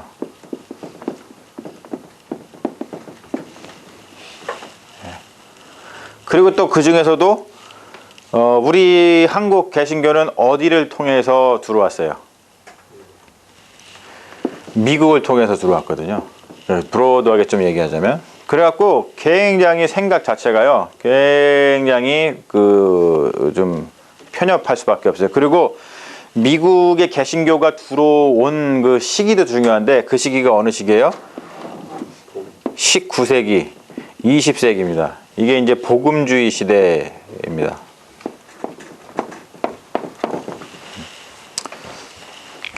이거 가지고 있는 굉장히 큰 약점이 있습니다. 근데 우리는 굉장히 낯설어하는 신학이 뭐냐면 이 그릭 헬라 신학 쪽입니다. 이게 지금 어느 맥이냐면 이게 뭐죠? 이게 정교회입니다. 옥서더스 정교회. 지금은 이제 뭐 그리스 정교회 또는 러시아 정교회 이런 쪽에 있는 정교회예요. 자, 라틴 신학하고요, 그릭 신학하고는요 결이 다릅니다. 생각이 달라요. 왜 다르냐면 신학을 풀어내는 언어가 달라서 그래요. 자, 제가 얘기했죠. 지금 라틴 신학은 어디를 바탕으로? 로마를 바탕으로 해서 모든 신학적 용어가 어떤 용어냐면 법적 용어입니다. 사도 바울이 이야기한 것도 그렇고, 그리고 그 이후에 마틴 루터가 이야기했던 이신칭의 이런 것도요 다 법적인 용어예요. 법적인 용어가 가지고 있는 장점과 단점이 있는데, 법적인 용어는 뭐냐면, 자, 우리가 뭘 통해서 구원을 받아요? 네? 믿음, 그쵸? 근데 그 믿음이요 굉장히 어떻게 느껴지냐면 법적인 선언으로 느껴지죠. 그쵸? 내가 하나님 앞에서 법적으로 믿는다고 고백하면 돼. 그러는 순간 법정에서 그래, 너 구원받았어, 땡땡땡, 이런 느낌인 거예요. 이 느낌이 중요해요, 여러분. 이 느낌이. 예. 그러다 보니까 칭의잖아요, 그쵸? 개신교 신학이 칭의잖아요. 의롭다고 땡땡땡 해줬다는 거예요. 굉장히 법적인 용어입니다. 땡땡땡 해줬어요. 그러다 보니까 칭의가 굉장히 중요하게 여겨지고, 뭐가 굉장히 부족하냐면 성화가 되게 부족해요. 성화는 뭔데요? 내가 정말로 의롭게 되는 거거든요. 근데 보세요. 법적으로 우리가 지금 그러한 형편에 살아가거든요. 어떠한 사람이 이 법정에 가가지고 당신 죄 없어, 땡땡땡 해주면은 나 죄 없어, 난 이제 자유야, I am free, 그리고 살아간단 말이에요. 그런데 여러분, 그 사람을 우리가 직접 들여다볼 때 정말로 죄가 없다, 있다, 저 사람을 어떻게 판단할 수가 있어요, 그렇죠? 굉장히 어려운 거예요, 그게. 예. 법정에서는 땡땡땡 죄 없어, 그러면 다 우리가 우리는 죄가 없어 이렇게 하죠. 근데 여러분 보세요. 여러분들 우리가 지금 그 법정에 가가지고 당신 죄인이야 땡땡땡 하지 않아서 그렇지, 여러분들 죄인이에요, 아니에요? 뒤집어서 얘기하면은, 예, 그렇죠. 이게 법적인 용어가 되게 중요한 거예요. 그거가 라틴 신학이 가지고 있는 신학의 원료입니다. 그래서 우리는 이런 거에 되게 익숙해 있어요. 그래서 신앙생활도 그렇게 해요. 그래갖고 그냥 주일날도 예배 와가지고 띡 드리고 나면 법적으로 하나님이 너 예배 드렸어, 오케이, 너 구원 받았어, 땡땡땡. 그러고 나서는 나머지 6일을 내 마음대로 살 수 있는 자유가 주어졌다고 생각을 하는 거예요. 그게 왜 그러냐면 라틴 신학이 로마의 법을 이용해서 모든 신학적인 용어와 thinking을 그렇게 했기 때문에 그렇습니다. 자, 그런데 헬라 신학은 달라요. 자, 헬라 그릭이라고 하면은 뭐가 떠오르세요? 뭐가 떠오르세요? 되게 유명한 거잖아요. 얘네들은 무슨 사고를 해요? 철학. 헬라 철학 유명하잖아요. 우리가 지금 다 헬라 철학의 지배를 받고 있잖아요. 누구? 플라톤. 자, 플라톤 전에 누가 있어요? 소크라테스. 그리고 플라톤의 또 제자로서 유명한 사람 있죠. 아리스토텔레스. 그렇죠. 네. 이 사람들이 엄청난 철학 체계를 만들어 놨거든요. 그릭 신학은요, 철학적인 생각을 합니다. 그래서 법적인 것처럼 땡땡땡 이게 안 돼. 이게 안 돼요. 될 수가 없어요. 여러분, 철학하는 사람 되게 그래서 복잡하잖아요. 생각을 그렇게 하냐고요. 그러니까 모든 신학 용어도 이 바로 플라톤의 철학 용어를 가지고서, 그러니까 대개 이제 플라톤이죠. 신플라톤주의인데, 플라톤이 만들어 놓은, 즉 이 그릭 철학자들이 만들어 놓은 그러한 신학적인 그 철학적인 용어를 빌려다가 복음, 기독교의 복음을 이렇게 전하는 작업을 했습니다. 근데 이 사람들이 가지고 있는 가장 그 큰 것이 뭐냐면, 이 생각이 뭐냐면 아주 여기하고 달라요. 뭐냐면 신, 인, 합일이라고 하는 거예요. 신하고 하나님하고 인간하고 이렇게 일치와 합의를 이루어 올 수 있다. 그리고 구원이라는 것은 바로 그런 것이다 라고 하는 거예요. 그렇기 때문에 이 사람들한테는요, 뭐가 중요할까요? 성화가 중요합니다. 신께로 계속 가는 거예요. 이게.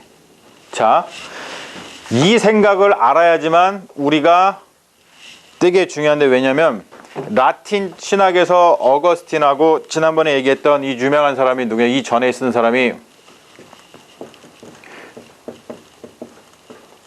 테르툴리아누스라는 사람이요. 터툴리안이라고 얘기를 합니다. 이 미국 사람들은 터툴리안.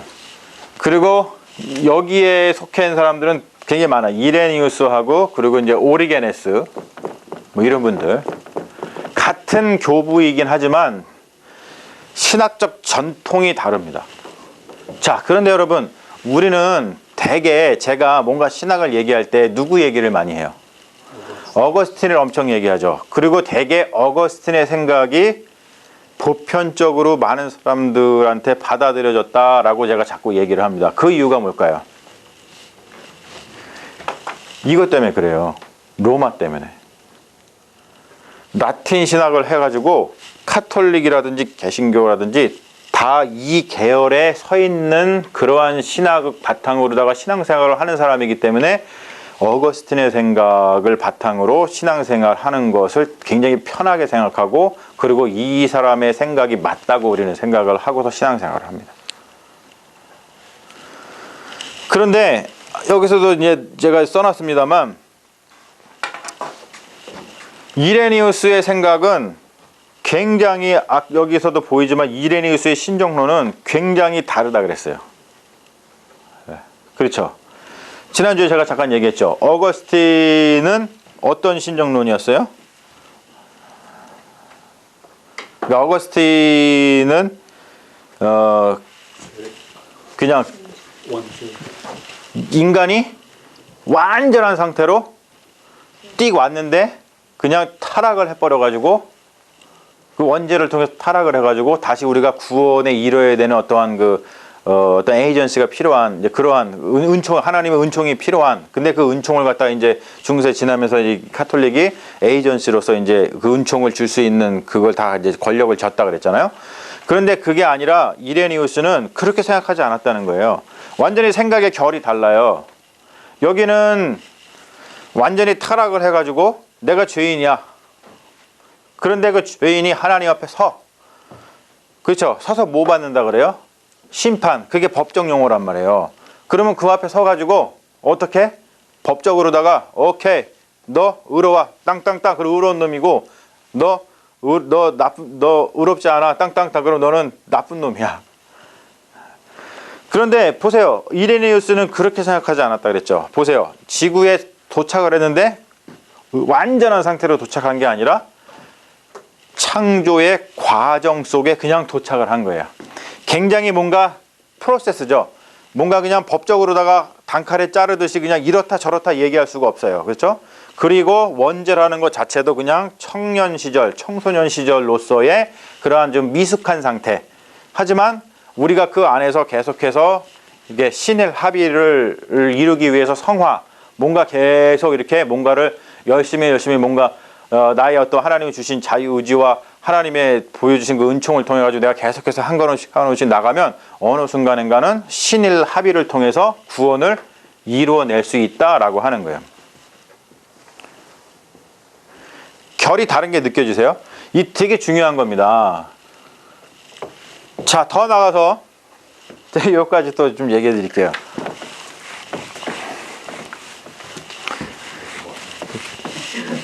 여러분, 우리가 점점 고리 아프게 고려 아버지 여러분, 우리가 웨슬리안이라고 우리가 그러잖아요. 감리교인이라고 우리 막 이제 뭐 그러잖아요. 감리교인, 만약에 이제 우리가 감리교는 뭘 중요하게 생각해요? 성화를 중요하게 생각하죠. 자, 그러면은 감리교는 라틴 계열이에요? 그릭 계열이에요? 라틴 남쪽으로 중간. 네. 중간인 것 같은데 가운데서 그쵸. 이게 이제 우리의 신학적 포지션을 스스로 알 수 있는 되게 중요한 건데요. 우리 감리교의 신학은요, 라틴과 그릭을 믹스했습니다. 원래 우리는 개신교니까 어디에 서 있어요? 라틴에 서 있는 거예요. 그런데 어쩌다가 이렇게 됐죠? 웨슬리 목사 때문에 그래요. 웨슬리 목사님이 어떤 분이었냐면 그릭 신학에 엄청 관심이 많으신 분이에요. 그래서 루터는 당연히 칭의를 얘기했죠. 그러면은 우리가 만약에 거기에 서 있어 그냥 그 라틴 계열에만 서 있었다면 우리도 그냥 칭의를 강조하는 그러한 어떤 장로교적인 뭐 그러한 신앙의 결을 가졌을 겁니다. 그런데 웨슬리 목사님은 굉장히 그 마카리우스라든지 뭐 그 그릭 그 교부들의 신학에 굉장히 관심을 많이 가졌어요. 그러다 보니까 거기를 보다 보니까 이게 아닌데 이거만 갖고 안 되는데 뭐라고요? 이게 중요하구나. 그래서 성화의 신학을 하게 되는 겁니다. 이거를 도입함으로 인해서. 그래서 믹스가 이루어졌어요. 그래서 감리교 신학이 굉장히 우수하다라고 하는 그래서 감리교가 아주 훌륭한 교단이다. 그런 생각들을 우리가 할 수 있다는 것이죠. 저는 개인적으로 제가 신학을 공부하면서 그래서 감리교 목사인 거를 굉장히 자랑스럽게 생각합니다. 저는. 처음에는 예. 예? 처음에는 그랬는데 요새는 다른 장르는 돌봤지. 네, 밑도 끝도 없이 제가 밑도 끝도 없이 감리교를 자랑스럽게 생각하는 게 아니라 이러한 바탕으로다가 생각을 하고 이렇게 좋은 전통을 가지고 있는 신학을 가지고 있는 우리가 잘 해야 되는데 잘 하지 못하고 있어가지고 때로는 감리교 목사인 게 부끄럽기도 합니다. 그래서 제가 죄송한 마음이기도 합니다. 예. 그래서 더욱더 열심히 해서 우리 감리교의 이 자랑스러운 이 모습을 회복해야겠다라는 생각도 가지고 살아가는 그런 목사라고 생각하시면 되겠어요. 이게 다 그래서 이런 게 되게 중요한 거예요. 그 언제나 법적인 거는 물론 되게 간단해 보이고 쉬워 보이지만 우리 한국 기독교인들은요 너무 이거에 많이 가 있어요. 그러다 보니까 이거를 잘 생각을 하지 못합니다. 그러니까 뭐냐면 이거는 굉장히 책임이거든요.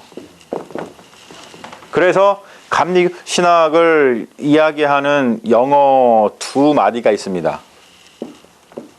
되게 알아두세요.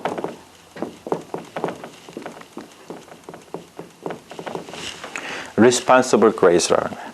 자, Grace는 라틴 계열에 속해 있는 신학의 정통입니다. 그런데 Responsible 이게 뭐예요? 책임지는 은혜거든요. 은혜에 책임을 지는 거예요. 그거는 굉장히 그릭틱한 생각입니다. 네. 그래서 우리 감리교 신학을 두 자로 요약해라. 그러면 responsible grace라고 얘기하면 돼요. 그게 감리교 신학의 아주 핵심적인 요소입니다. 근데 그것이 여기와 여기에서 온 신학의 전통인 거예요. 네. 그래서 지금 이분이 이야기하는 그 요점은 뭐냐면 이레니우스의 신정론이 되게 중요하다는 거예요. 우리의 책임이 중요하게 됐다는 거예요. 그러니까 제가 보기에는 제가 이걸 보면서 이제 저도 이제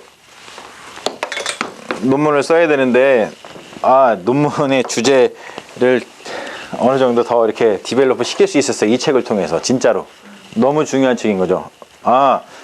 너무 라틴 쪽에서 이만 바라보지 말고 그릭 쪽에서 시각을 가져와 가지고 보충을 해야겠구나 그런 생각을 너무나 많이 했습니다. 너무나 많이 했어요. 거기다가 이제 나는 한국 사람이니까 한국인의 신학을 여기다 더 보태 가지고 어떤 주제를 갖다가 디벨롭을 시켜야겠구나 그런 생각을 당연히 하게 되는 거죠. 네. 그래서 이분이 얘기하는 거는 결국에는 티얼러지 우리가 이제 그 교회 다니는 사람들이니까 티얼러지컬하게 생각하면 신학적으로 그릭의 생각, 그릭의 그 신학을 더 많이 우리가 받아들일 필요가 있다는 거예요. 실제로 그렇습니다. 이게 너무나 유용하니까. 왜? 지금은 법적으로다가 땡땡땡 너 그냥 구원받아 땡땡땡 사람들이요 법적으로다 땡땡땡 그렇게 하고 나면요 아무것도 안 해요. 그렇죠? 그렇지 않습니까 여러분? 네. 법적으로 땡땡땡 하기 전까지는 엄청 노력해. 그렇죠? 그런데 법적으로다가 땡땡땡 하고 나면은 완전히 그냥 아무것도 안 해. 근데 우리가 그렇게 된다는 거예요. 너무나 일찍 샴페인을 터뜨려 버리는 거지. 구원의 선포가 너무나 빠른 거예요. 그냥 구원의 선포가 그래 너 그 받았어 땡땡땡 하고 보니까 내가 만약에 20살에 뭐 구원받았다는 어떤 체험을 했다 그러면은 그 나머지는 완전히 그냥 뭐 내가 뭐 노력을 하지 않아도 그냥 구원은 그냥 쭉 가는 것처럼 그게 이제 뭐 성도의 견인이잖아요. 견인이라 이끌어서 계속 간다. 그런 생각을 가지고서는 아무렇지도 않게 그냥 우리가 살아간단 말이에요. 그런데 이거는 그게 아니에요. 평생에 걸쳐 가지고 계속 내가 노력을 해야 돼. 자, 사람들이 뭘 더 좋아할까요? 땡땡땡. 라틴 신학의 계열이 더 우세한 이유가 있는 거예요. 사람들이요 이게 되게 쉽거든요. 이거 지금 뭐 합동 뭐 이런 통합 이런 장소지. 괜찮아. 뭐 어차피 소송 막 당하고 그런 사람이라 오케이. 뭐 가진 것도 없어가지고 뭐 빼갈 것도 없어. 오케이. 원래 이렇게. 선생님 말씀하신 거는 띠어리로 말씀하시는 어떤 그 기본을 얘기하시는 거지. 사실은 그 장로 측에서 얘기하는 건 그거는 아니죠. 땡땡땡은 또 그 끝이 아니죠. 거기도 성화의 과정이 있지만 조금 어떤 거를 좀 띠어리로 중심적인 거 하느냐 그 차이가 있는 거지. 그래요. 그런데 그게 불법적으로 얘기하시면 그렇죠. 그건 아니에요. 왜냐면은 그렇게 할 수 없는 게 근데 이제 사람들은 핵심적인 거를 따라서 그냥 그렇게 하고 말거든요. 더 복잡한 거를 그러니까 더 중점적인 거를 우리가 또 뭘 강조해야 되는지를 제가 더 주장을 하는 거예요. 그러니까 사람들은 사실 라틴 신학을 더 좋아하는 이유가 법적이기 때문에 어려운 것 같지만 그 어려움을 통과하고 나면은 그 이후로부터는 노력하지 않아도 되거든요. 이게 쉬운 거예요, 사람들한테는. 근데 제가 이렇게 다른 교회 갔는데 물어봐요. 성경 공부에서 당신 구원에 확신이 있습니까? 그렇죠. 네. 저는 대답을 못 하는 거죠. 구원이 뭔지도 잘 모르는데 그랬더니 굉장히 거기는 다들 믿음이 부족하시네요, 자매님. 네. 그렇지. 교회 10년 이상 다녔는데 그 수준이야. 이런 그렇죠. 그런 표정이에요. 근데 저는 근데 저만 그렇게 당한 게 아니라 제 아는 친구가 있는데 그 남편은 되게 솔직하신 분이에요. 근데 그분도 성경 공부를 들어갔는데 그렇게 물어봤대요. 근데 그분은 솔직하게 난 모르겠습니다 이렇게 얘기를 하신 거예요. 그랬더니 다른 분들이 다들 이제 하면서 그 와이프한테 아유 어떡해. 그 소리를 듣는 순간 제가 정말 이렇게 막 화가 막 그만하죠. 자, 여러분 법정에 가보셨어요? 레코멘드. 여러분 딱지, 자동차 딱지를 한번 떼세요. 일부러. 그런 다음에 그거 해결하기 위해서 법정에 한번 가세요. 거기서 판사가 어떻게 여러분들한테 얘기를 하는지 그걸 보세요. 그게 되게 중요해요. 제가 그래서 일부러 한번 가봤다는 거 아니에요. 일부러 그냥 해결할 수 있는데 그냥 갔어. 그것도 여기 그 성이 있고서 그러고 갔어요. 갔더니 이제 판사가 이렇게 보더라고. 이렇게. 벌써 이제 이게 다르니까. 근데 딱 쓰자마자 판사가 뭘 묻는지 아세요? 그렇죠. 그거예요. Are you guilty? 그걸 물어요. 그래서 내가 뭐라 그랬게요? Yes. I am guilty. 그랬어요. 그 guilty인데 뭐하러 봐. 그렇죠. 바로 그거예요. 법적인 용어인 거예요. 우리가 신앙을 그렇게 생각한다고. 지금 집사님이 얘기하신 그 얘기가 그건 거예요. 사람한테 북을 물어보지. 당신 구원의 확신이 있습니까? Are you guilty라는 뜻이야. 그게. 뭘 물어보는 거지. 그래서 자기가 뭔가를 해야지만 판결을 내려주는 거죠. 그래서 당신 guilty 하지만 뭐 하면은 뭐 벌금을 얼마 내거나 뭘 하면 다른 말로 표현해서 이걸 기독교적 용어로 하면은 Are you guilty? Yes. 그러면은 Okay. You gotta believe in Jesus Christ and you will be saved. 땅땅땅. 자, 그럴 때 벌써 guilty 했을 때 그러면 이게 물어보겠죠. 그러면은 예수 그리스도를 믿으시겠습니까?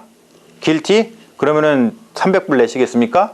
Yes. 그러면은 당신 죄가 사해집니다. 땅땅땅. 똑같이 Are you guilty 했을 때 당신 예수 그리스도를 믿으십니까? Yes. 그러면 당신의 죄가 사해졌습니다. 땅땅땅. 나 구원받았다. 나 자유다. 이게 법적인 용어라는 거예요. 이해되시죠? 얼마나 간편해.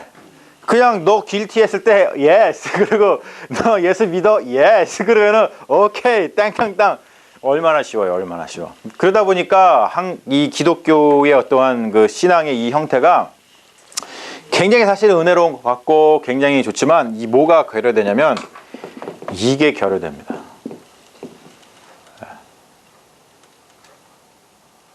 실제로 그렇잖아요.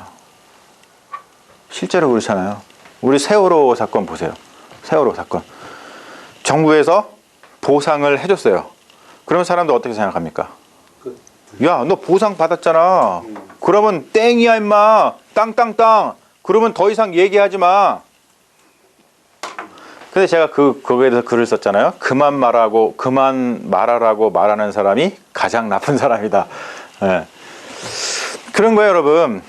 여러분 보세요. 그냥 돈 주면 땡입니까? 그러면 그 상처가 다 치유되고 그 사람들은 입 막고 살아야 돼요? 우리는 그렇게 생각하는 경향이 너무나 크다는 거예요. 그런 생각이. 복음의 문제도 마찬가지로 생각해요. 이 구원의 문제도 자꾸 그렇게 생각합니다. 우리가 그냥 예수에게 구원받았다. 땡땡땡은 끝입니까? 아니라는 거죠. 그리게 생각은 그게 아니었다는 거예요. 하나님과 인간이 뭐 할 때까지? 합일 이룰 때까지, 하나가 될 때까지, 내가 신이 될 때까지. 어떻게 보면 굉장히 불경한 용어 같지만 내가 인간이 신이 될 때까지, 그러한 경지에 오르기까지 뭐 하지 말아라? 책임을 놓지 말아라는 뜻이에요. 이게 얼마나 힘들겠어요. 그러니까 사람들이 싫어하지. 제가 요한복음 17장에서 제일 좋아하는 진짜 나도 요한복음 17장 되게 좋아하는데. 뭐 뭐야 이거? 저거 저희 이야기. 아니 그게 예수님이 우리와 하나가 되게 해주세요. 기도. 그렇죠. 예수님의 기도인 거예요. 근데 여러분 왜 요한복음이 그런 얘기를 할까요? 그렇게 요한복음이 가장 그릭적인 성경입니다. 가장 그릭적인 성경이에요. 그게. 그래서 그런 얘기를 하는 거예요. 그러니까 이런 배경들을 알게 되면요, 공부가 사실 이런 게 공부인 거예요. 뭐 지엽적인 걸 얘기하는 게 아니라 이 전체 틀을 보는 게 공부죠. 이런 걸 알게 되면 성경에서 왜 이런 얘기를 하는지를 우리가 정확하게 명확하게 알 수 있게 되는 거, 그래서 좋은 거예요. 자, 그렇다면 우리가 어떻게 살아가야 될까요? 우리 그리스도인들이. 예? 여기 보면 이제 정치는 운명이다. 정치하자. 이걸 갖다 그렇게 생각하시면 안 돼요, 여러분. 야, 정치하자. 이게 아니죠. 뭐를 갖자? 책임을 좀 갖자. 정치는 책임이야, 책임. 정치는 책임인 거예요. 내가 책임 있는 사람으로 살아가겠다고 하는 그것이 뭐냐면 정치에 참여하는 겁니다. 지금 말씀하신 정치라는 거는 신당 정치를 말씀하시는 게 아니죠? 이런 걸 바탕으로 해서 내가 현실 정치에도 참여를 해야 된다는 거죠. 현실 정치에도. 자, 그래서 여기 보면은 구 쪽에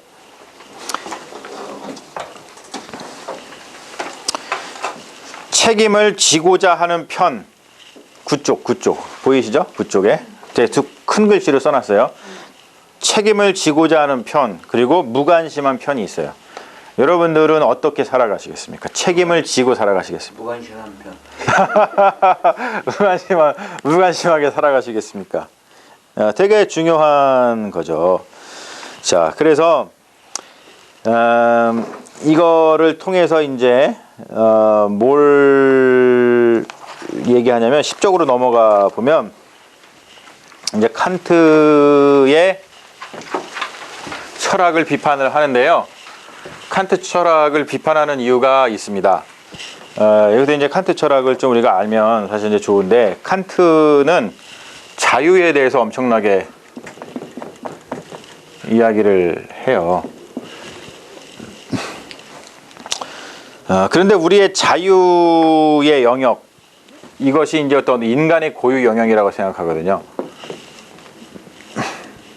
근데 이 자유가 어디까지 가냐면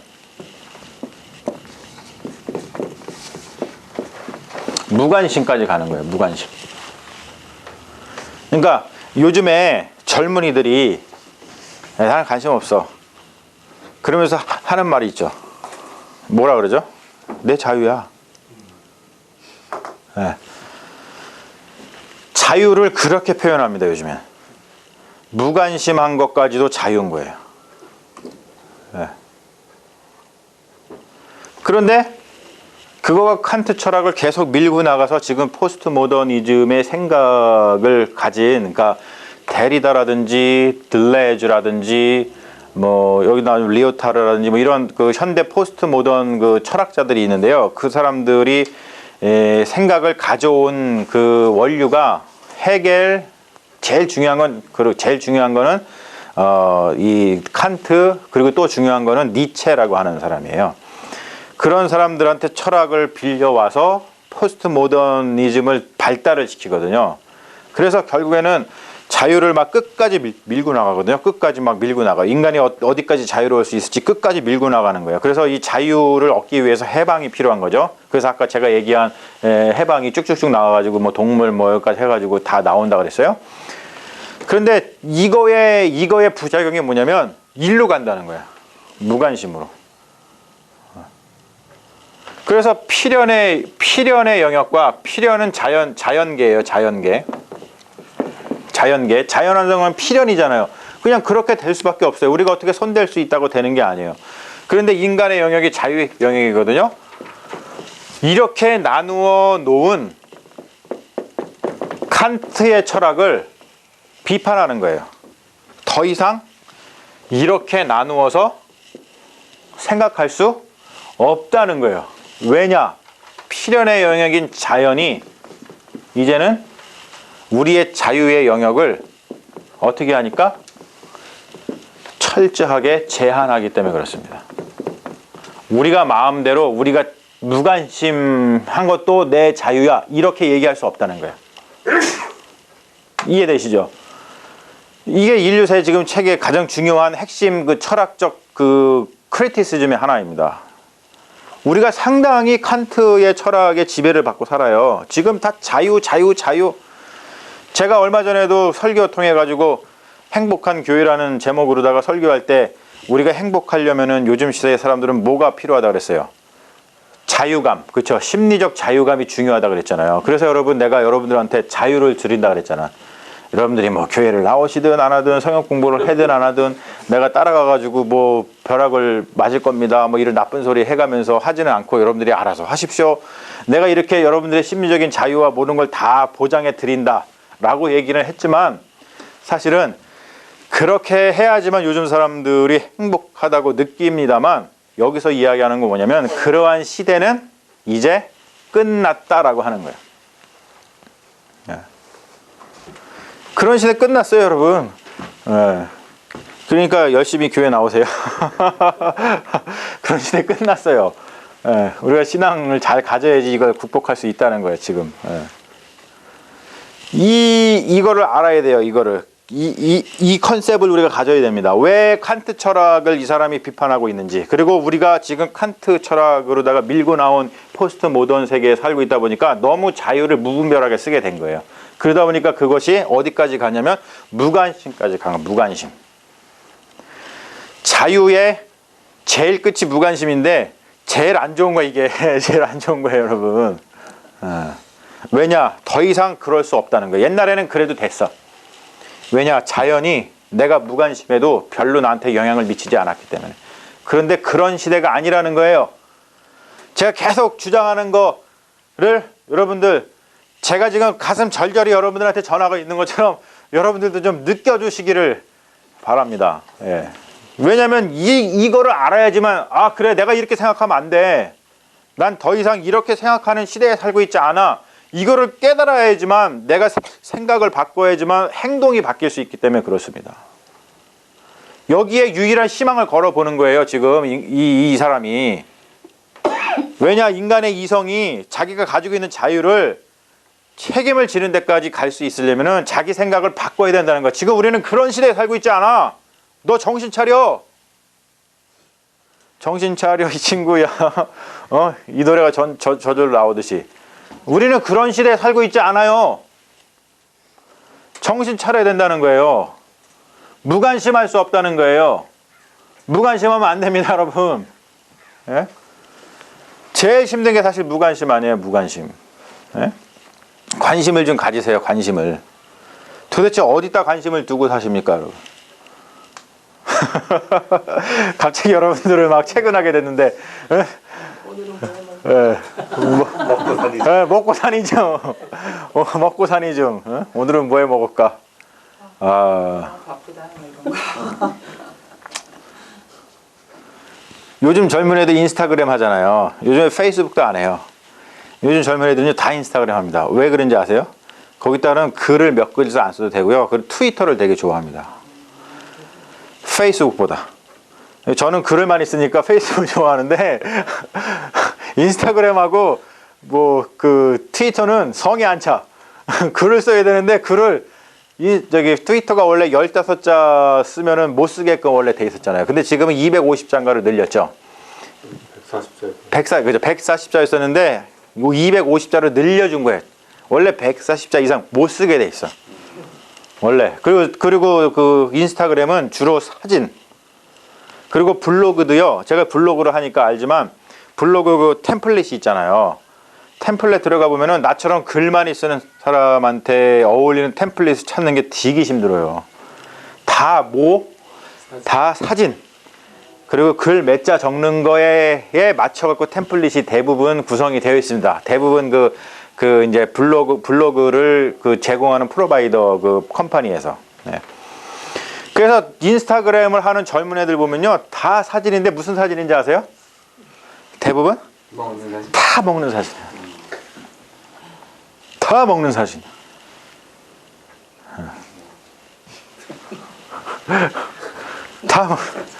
다 먹는 사진이야. 어저께 시장에 올리신 사진이 먹는 사진이 아니지 이건.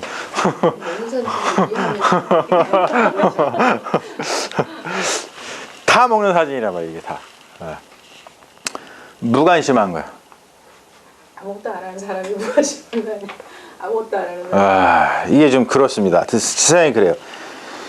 자, 더 중요한 얘기 10번에 10쪽에 뭐라 그래요? 두꺼운 글씨로.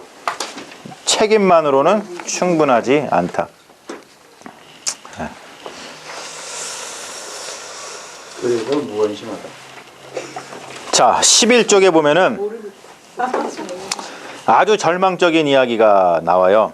그 밑에 먼저 중간에 있는 우리는 보다 더 근본적인 문제를 해결해야 된다. 이제 그거 있습니다만 그거를 넘어서서 밑에 보면은 되게 절망적인 이야기를 해요. 우리는 인류세에서 의지할 수 있는 윤리적 자원을 가지고 있지 않다라고 얘기를. 저는요 이거 보면서 되게 슬펐어요. 내가 얼마나 슬펐으면 굵은 글씨를 해놨을까. 눈물을 뚝뚝 흘리면서. 거기 내가 써놨죠. 가로로다가 진실이다. 그래서 절망적인 것이다. 기독교의 윤리조차 아무런 위력을 발휘하지 못한다. 그 어느 것도 사람들의 타락한 마음을 구원하지 못하고 있다. 이건 저의 절규입니다. 너무나 슬프죠. 네, 너무나 슬픕니다. 자, 12쪽 마지막 넘어가서 보세요. 자, 되게 중요한 말 하는데 이게 사실은 솔루션일 수 있어요, 여러분. 거기 뭐라고 써놨어요? 두꺼운 글씨.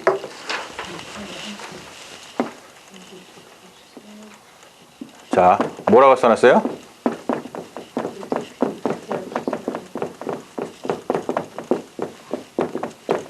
저는 이게 솔루션이라고 생각을 해요. 이분이 제시한. 그리고 맞다고 생각합니다. 유토피아 없이 살아가기.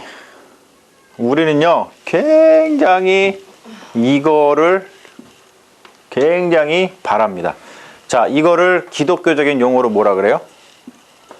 그렇죠. 천국이에요, 천국. 기독교적인 용어로 바꾸면 천국 없이 살아가기입니다. 천국 없이 살아가기. 와, 그럼 어떻게 돼야 돼요? 현실을 천국처럼. 그렇죠. 그 말인 거예요. 이게 절망하라는 뜻이 아니고요. 절망을 넘어설 수 있는 건 뭐냐면 우리가 살고 있는 이 현실, 머티리얼 얘기해 보세요. 머티리얼. 물질로다가 얘기해 보세요. 이 현실이 뭐예요? 우리가 살고 있는 이 지구. 이거가 유토피아고 이거가 천국이라는 거야. 즉 뭐냐면은 우리가 지금 망가뜨리고 있는 이 지구가 우리에게 유일한 삶의 터전이고 더 이상 물러설 곳이 없는 그냥 우리의 천국이라는 거예요. 이게 유토피아라는 거예요. 그런 역설이 여기에 숨어 있습니다. 여러분 그런 마음을 가지고 살아간다면 우리가 어떻게 할까요? 당연히 지금 이거 생각해 보세요. 지금 이거 자 내가 물이 있나? 여러분 지금 지구에 물이 요거밖에 없어. 지구에 물이 요거밖에 없어. 그럼 이거 어떻게 먹을 거야? 자, 그렇게 하면 너무 멀고 내가 하루 동안 살아남아야 돼. 하루 동안. 하루는 너무 짧은 거야. 3일 동안 해서 살아남아야 돼. 그런데 나한테 물이 요거밖에 없어. 그러면 여러분 이거 어떻게 할까요? 네? 막 이렇게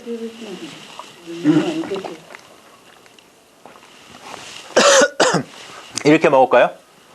먹고 버리고 떡 까고 먹고. 아니 저 사람은 그렇게 안 해요. 아니, 집에서 입술에 바르기만 해야지 어떻게 살아. 이거밖에 없다고요. 그리고 3일을 버텨야 돼. 그러면 제가 지금 이렇게 먹은 것을 꿀꺽 먹을 수 있어요? 이게 막 소중하죠. 그러니까 당연히 조금씩 막 이렇게 막 여기만 막 묻히고 막 그래가지고 어떻게 살아남으려고 그럴 거란 말이에요. 바로 그런 마음입니다. 우리가 정말로 지구밖에 없다. 우리가 살아갈 땐 딴 데 없어. 천국 이런 게 어딨어.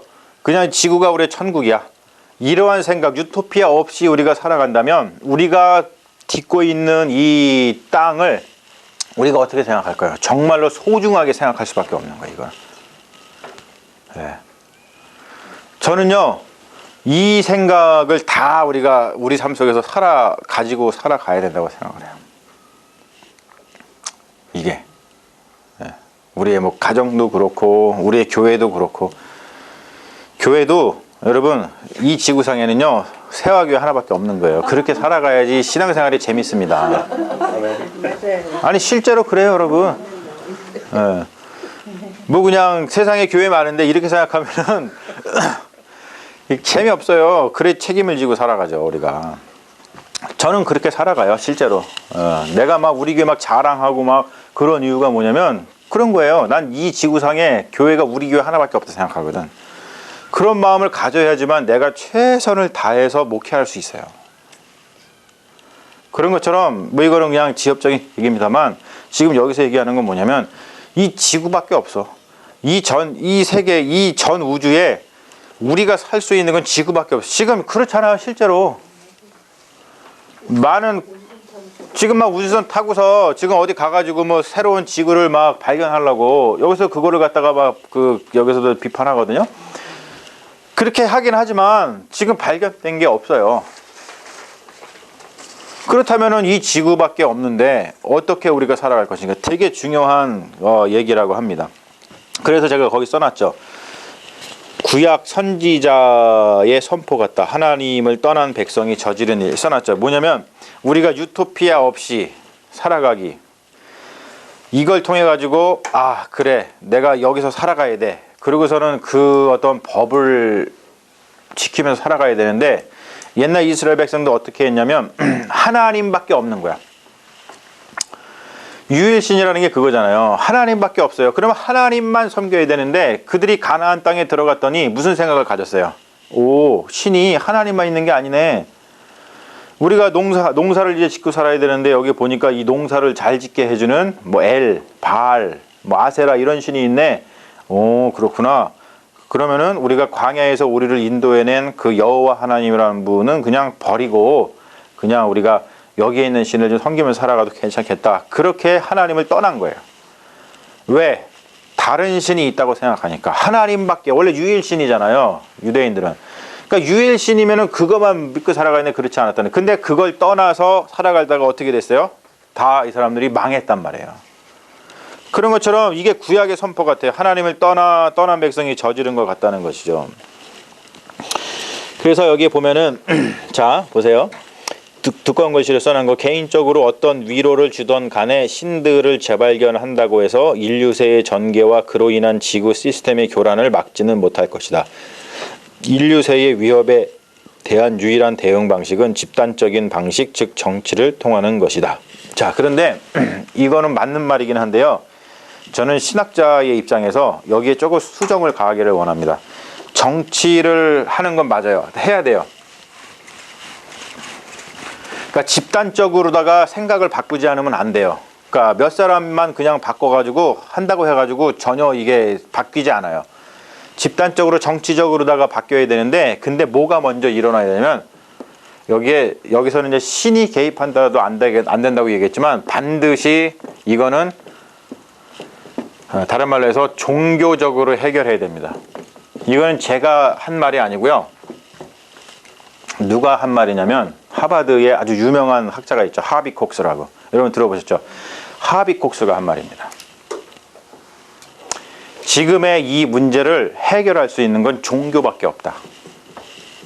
저는 맞다고 생각해요. 지금 우리가 하는 어떤 쓰레기, 무슨 플라스틱을 사용하면은 안 되는 그런 것들, 쓰레기를 이렇게 막 이렇게 분리수거해야 되는 것들, 이거를요 어떻게 해야 되냐면 종교 코드로 만들어야 된다고 생각해요, 저는. 그렇지 않으면은 사람들한테 구속력이 없어요. 그러니까 뭐냐면은 이거를 종교 코드라고 만드는 건 뭐냐면 사람의 구원의 문제와 결부시켜서 생각해야 돼. 그 코드를 가야 된다, 해야 하는 거예요. 이게 실제로 성경에도 들어가 있는 거예요. 자, 우리가 굉장히 간과하기 쉽지만 요즘 한국에서 지금 굉장히 막 그 방역 당국이 그 애를 먹는 게 뭐예요? 돼지열병이죠, 돼지열병. 자, 돼지열병이 어디서 온 거예요? 굉장히 정치적인 편향. 북한이 자꾸 잘못되다 하지만 북한에서 온 게 아니고요, 아프리카에서 온 거예요. 북한을 통해서 왔을지 모르지만, 자, 아프리카에서 온 거예요. 아프리카가 무슨 곳이에요? 뜨거운 곳이란 말이에요. 그렇죠? 뜨거운 곳에서는 돼지가 병에 걸릴 확률이 굉장히 높습니다. 그리고 그 병에 걸린 고기를 먹으면 인간이 어떻게 될까요? 죽어요. 생명이 귀한데. 자, 그러한 동일한 일이 뜨거운 사막이었던 팔레스타인, 가나안, 유대 땅에서 똑같이 일어났을까, 안 일어났을까요? 일어났어요. 그래가지고 사람들이 돼지고기 먹는 것 때문에 죽어가니까 이 모세오경에 아예 종교적인 코드로 다 뭐라고 해놨어요? 돼지고기 먹지 말아라 하는 거예요. 종교적인 코드로다가 해놨더니 사람들이 돼지고기를 먹지 않고서 생명을 유지하는 겁니다. 굉장히 중요한 거예요, 여러분. 이게 그렇게 가지 않으면 플라스틱, 아무리 사람들이 여러분 가가지고 야 플라스틱 쓰면 안 되지, 너 양심도 없냐, 지금 시대가 어느 시대에 플라스틱을 쓰냐, 나 양심 없어. 네. 양심 없어요 사람들. 지금 내가 편리하고 내가 그냥 지금 이렇게 한 게 중요하지 양심이고 뭐가 소용있어요. 그런데 이렇게 생각해 보세요. 야, 그 사람이 시리어스하게 생각한다면, 야, 너 이거 쓰면 구원 못 받아. 그러면 사람들이요 생각을 하게 돼 있습니다. 물론 지금 우리가 그런 얘기를 하면은 무슨 귀신 신하라 까먹는 무슨 비닐을 갖다가 무슨 구원하고 연결시켜가지고 얘기를 해, 이렇게 얘기할지 모르지만 이거가 종교적인 코드가 돼가지고 사람들 사이에서 그거가 컨센서스가 이루어지고 공동체로서 그게 정치로서 이루어지면, 정치라는 게 다른 게 아니에요. 사람들이 그렇게 행동하게끔 어떤 포스가 들어갔다는 뜻인데, 그렇게 포스가 들어가면 사람들이 섣불리 못합니다. 그게 정치인 거예요. 그게. 그래서 저는요, 제가 여기다가 이제 제가 여기다가 쓰진 않았지만 제 글씨로다가 이거를 신정치라 그러는 거예요. 띠오폴리틱, 신정치. 그리고 인간의 정치만으로는 부족하고, 제가 그때 그런 말 써놨어요. 성경이 다시 쓰여져야 된다. 네, 성경이 다시 쓰여져야 된다. 이거 굉장히 도발적인 말 같지만 이런 맥락에서는 되게 중요한 말이라고 생각합니다.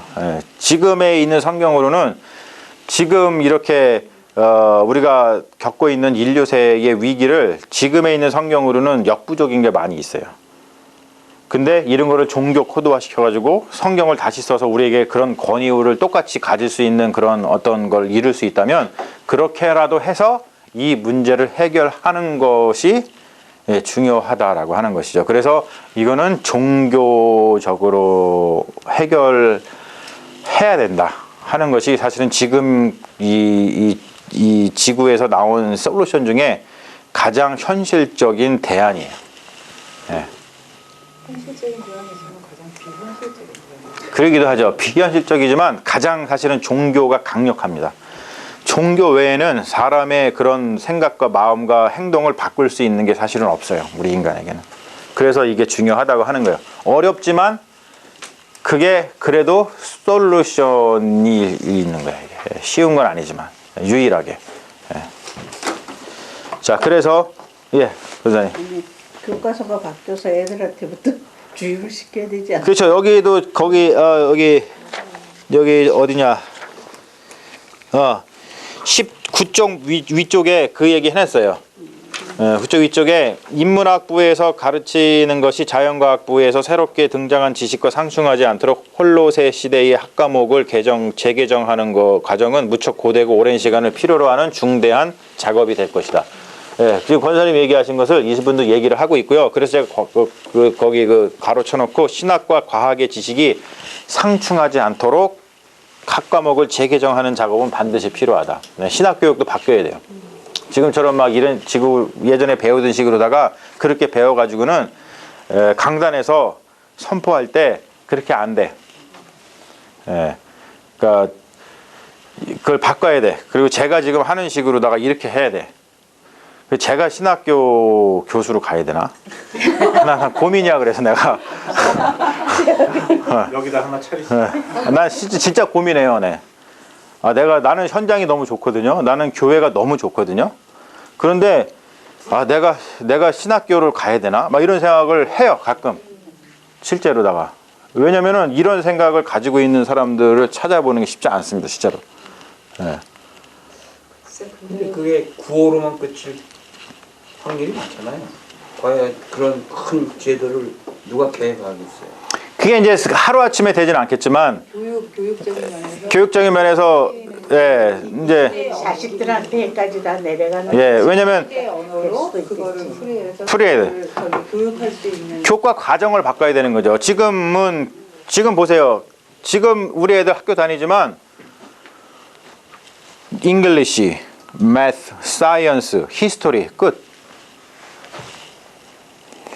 그냥 다 잉글리시하고요. 매스만 잘하면 땡이야.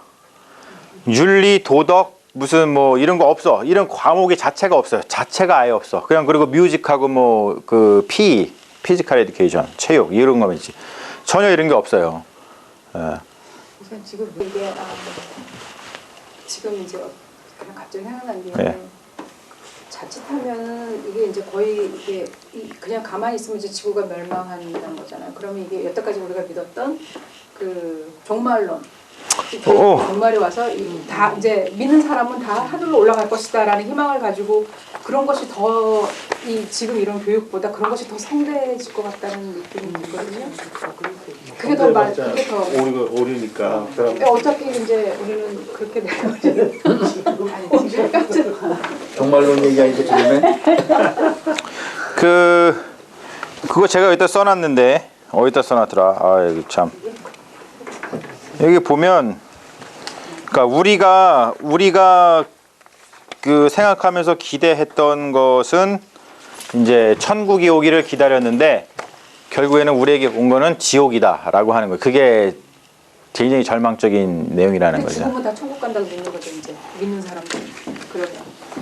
근데 현재는 천국 갈 수 있고 네. 45억 년 후에는 난 멸망한다 얘기죠. 저에게는 교회에서 지금 그러니까 목사님은 하나님 나라에 내가 여태까지 2시간 동안 막 떠든 게 뭐냐면 결국에는 그런 생각을 가지면 안 된다는데 결국에는 글로 돌아가는 거야 이게. 저는 그런 생각을 안 가지는 네. 대부분의 지금 우리가 지금 그 대부분 다른 교회에서 믿고 있는 것처럼 믿으면 그렇게 가게 된다는 거죠. 그러니까 다들 오류로 이제 잘못하는 거죠. 아까 저 다른 신을 모시듯이 엄원대 가서 이제 있는 거겠죠. 근데 그리고 저는 이거를 읽으면서 계속 그 느낌이 그 매드맥스 영화가 계속 생각나는 거예요. 결국은 올 것이 오더구나. 매드맥스 보면 아까 그 물 하나 가지고도 막 그 완전히 우리가 아껴 먹는 예. 있긴 하지만 결국에는 싸움이 일어나는 거죠. 그래서 이제 결국은 다 약자는 다 죽어버리고 정말 맞아요. 자, 이거 이거 얘기를 해야 되는데, 요거 내가 지난주 주일에는 얘기를 했는데, 지난주 토요일에는 얘기를 못했어요. 이게 왜 문제냐면요. 이게 왜 진짜 문제냐면, 지금 얘기하신 거 잘했어요. 내가 까먹을 뻔했어요. 여기다 써놨는데. 이 기후변화가 왜 문제냐면요. 결국에는요, 이거가 오기 때문에 그래요. 이것 때문에 그렇습니다. 자, 지금 여러분 식량 대란이 올 거라는 거에 대해서 예상을 하세요? 저도 예상하고 예상해요. 네. 지금 예상되죠. 예상이 돼요? 네. 그렇게 되시면은 정말로 감사한 거예요. 근데 지금 그냥 일반 사람들은요, 노아 시대에 노아가 경고했는데 듣지 않은 사람들과 똑같아요. 야, 하늘이 이렇게 맑은데 무슨 비야. 지금 이렇게 먹을 게 풍족한데 무슨 식량 대란이 와. 근데요, 이게 이렇게 오는 게 아니고요. 이게요, 갑자기 이렇게 오는 거예요. 티핑 포인트가 오면 갑자기 팍 그냥 그 식량 대란이 뭐냐면 농작을 할 수가 없는 거지. 경작을 할 수가 없는 거예요. 이 식량을 거둬들일 수 있는 땅이며 아니면 무슨 기후며 뭐 이런 무슨 조건이 안 돼갖고 키울 수 없는 거예요. 자, 그럼 이게 뭐가 문제예요? 식량 대란이 오면. 그렇죠. 살아남는 사람이 있을까요, 없을까요? 있어요. 이 가운데서도 살아남는 사람 분명히 있어요. 근데 누가 살아남을까요? 그렇죠. 쉽게 얘기해서 강자가 살아남는 거예요. 강자가.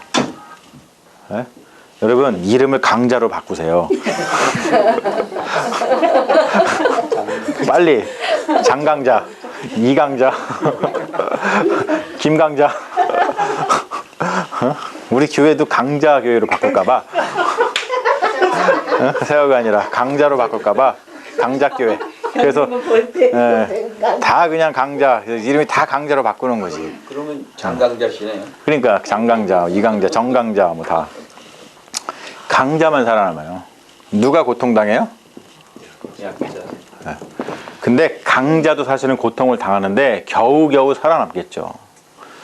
약자는 정말 고통당하면서 다 죽어요.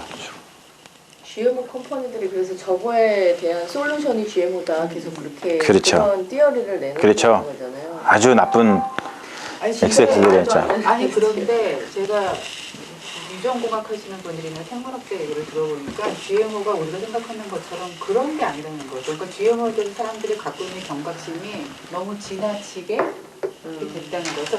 과학자들은 아니, 자기들은 당연히 그리 얘기하죠. GMO를 갖다가 나쁘다고 해서 자기들은 좋은 거라고 얘기하겠지. 아니 그러니까 그게 너무 지나치게 그렇게 비약됐다 그런 얘기를. 전에 여기 저 박홍진 형제들이 GMO 회사에 다닐 때 아니 그러니까 그거는 모르겠어요. 그러니까 자기 어떤 이득에 있어서 그 얘기를 하는 분들이 이건 학자적인 관점에서 얘기를 하는 거기 때문에 다른 것 같아요. 근데 잘 모르겠어요 아직까지는. 그거가 아무튼 그 집사님 그 내가 책 하나 빌려드릴게. 그거 한번 아니, 읽어보시면은 근데 지금은 이게 옳고 저게 옳다고 말할 수 없는 네. 그 단계인 것 같아요. 그래서 내가 옳고 너는 아니다. 그래 그렇게 하면 안 돼. 지금 우리가 모든 사람이 지혜를 모아가지고 이 어려움을 극복을 해 나가야 돼. 그리고 이제 이분이 얘기한 게 뭐 100% 옳다 뭐 이런 뜻이 아니고 이걸 통해서 한번 우리가 생각을 해보자는 거고, 그러면서 이제 저는 이제 신학자로서 목회자로서 이렇게 티올로지컬하게 한번 돌아보면서 우리 그리스도인들이 이러한 시대에 어떻게 살아가고 그리고 인류에 어떻게 공헌할 수 있을지를 조금이라도 좀 생각을 해보자라고 하는 취지에서 이런 거를 말씀을 드리는 거예요. 그러니까 이제 그런 것들을 좀 하면서 우리가 자 제가 2시간 내내 지금 떠든 게 뭐냐면은 법적인 용어로 띡띡띡 땡땡땡 끝나는 게 아니라 그랬어요. 그렇죠? 그러니까 우리도 지금 이제 이렇게 듣고 났으니까 아이 그래 여기서 땡땡땡 끝나는 게 아니라 그랬죠? 뭐라 그랬어요? 계속 우리가 성화, 계속 책임을 지고서 끝까지 밀고 나가려고 하는 그거가 사실은 중요한, 그게 어렵죠. 예. 그러니까 우리가 그런 것을 생각하면서 우리 교회의 어떤 정책도 그렇고, 그렇죠. 그런 어떤 교회의 삶의 어떤 형태도 그렇고, 이런 것들을 하나씩 우리가 바꿔 나갈 수 있어야 돼요. 예. 그래서 이제 제가 혼자서 막 하는 것은 역부족이고, 같이 이렇게 생각을 같이 하는 분들이 같이 해야지만 그걸 바꿔나갈 수 있는 거고, 그런 걸 하기 위해서 지금 이렇게 한 거고, 그리고 충분히 여러분들이 우리가 가지고 있는 어떠한 그 이슈들과 어떤 생각들이 뭔지를 공유했다고 생각을 하고, 그래서 앞으로 여러분들 각자가 생각을 하셔갖고 교회의 어떠한 정책을 세우고 또 교회가 무슨 일을 해나가는 데 있어가지고 그러한 부분들을 고려할 수 있도록 여러분들이 좋은 아이디어와 좋은 의견들을 주시면 좋겠어요. 그래야지 뭐 제가 혼자서 다 생각할 수 있는 건 아니고, 그렇죠? 그리고 이제 다 제가 생각할 수 있는 뭐 능력이 되는 것도 아니고, 다 우리 집단 지성이 필요한 시대니까 여러분들이 각자 좀 이렇게 그 때마다 뭔가 좋은 아이디어들을 계속 좀 이렇게 주시고 해가지고 충분히 대화해가면서 우리가 그러한 교회, 그래서 그런 교회가 세상을 바꿔 나갈 수 있도록 이렇게 조금이라도 힘을 보탤 수 있는 그런 교회가 되기를 바라는 마음에서 이렇게 특강을 진행을 했습니다. 예.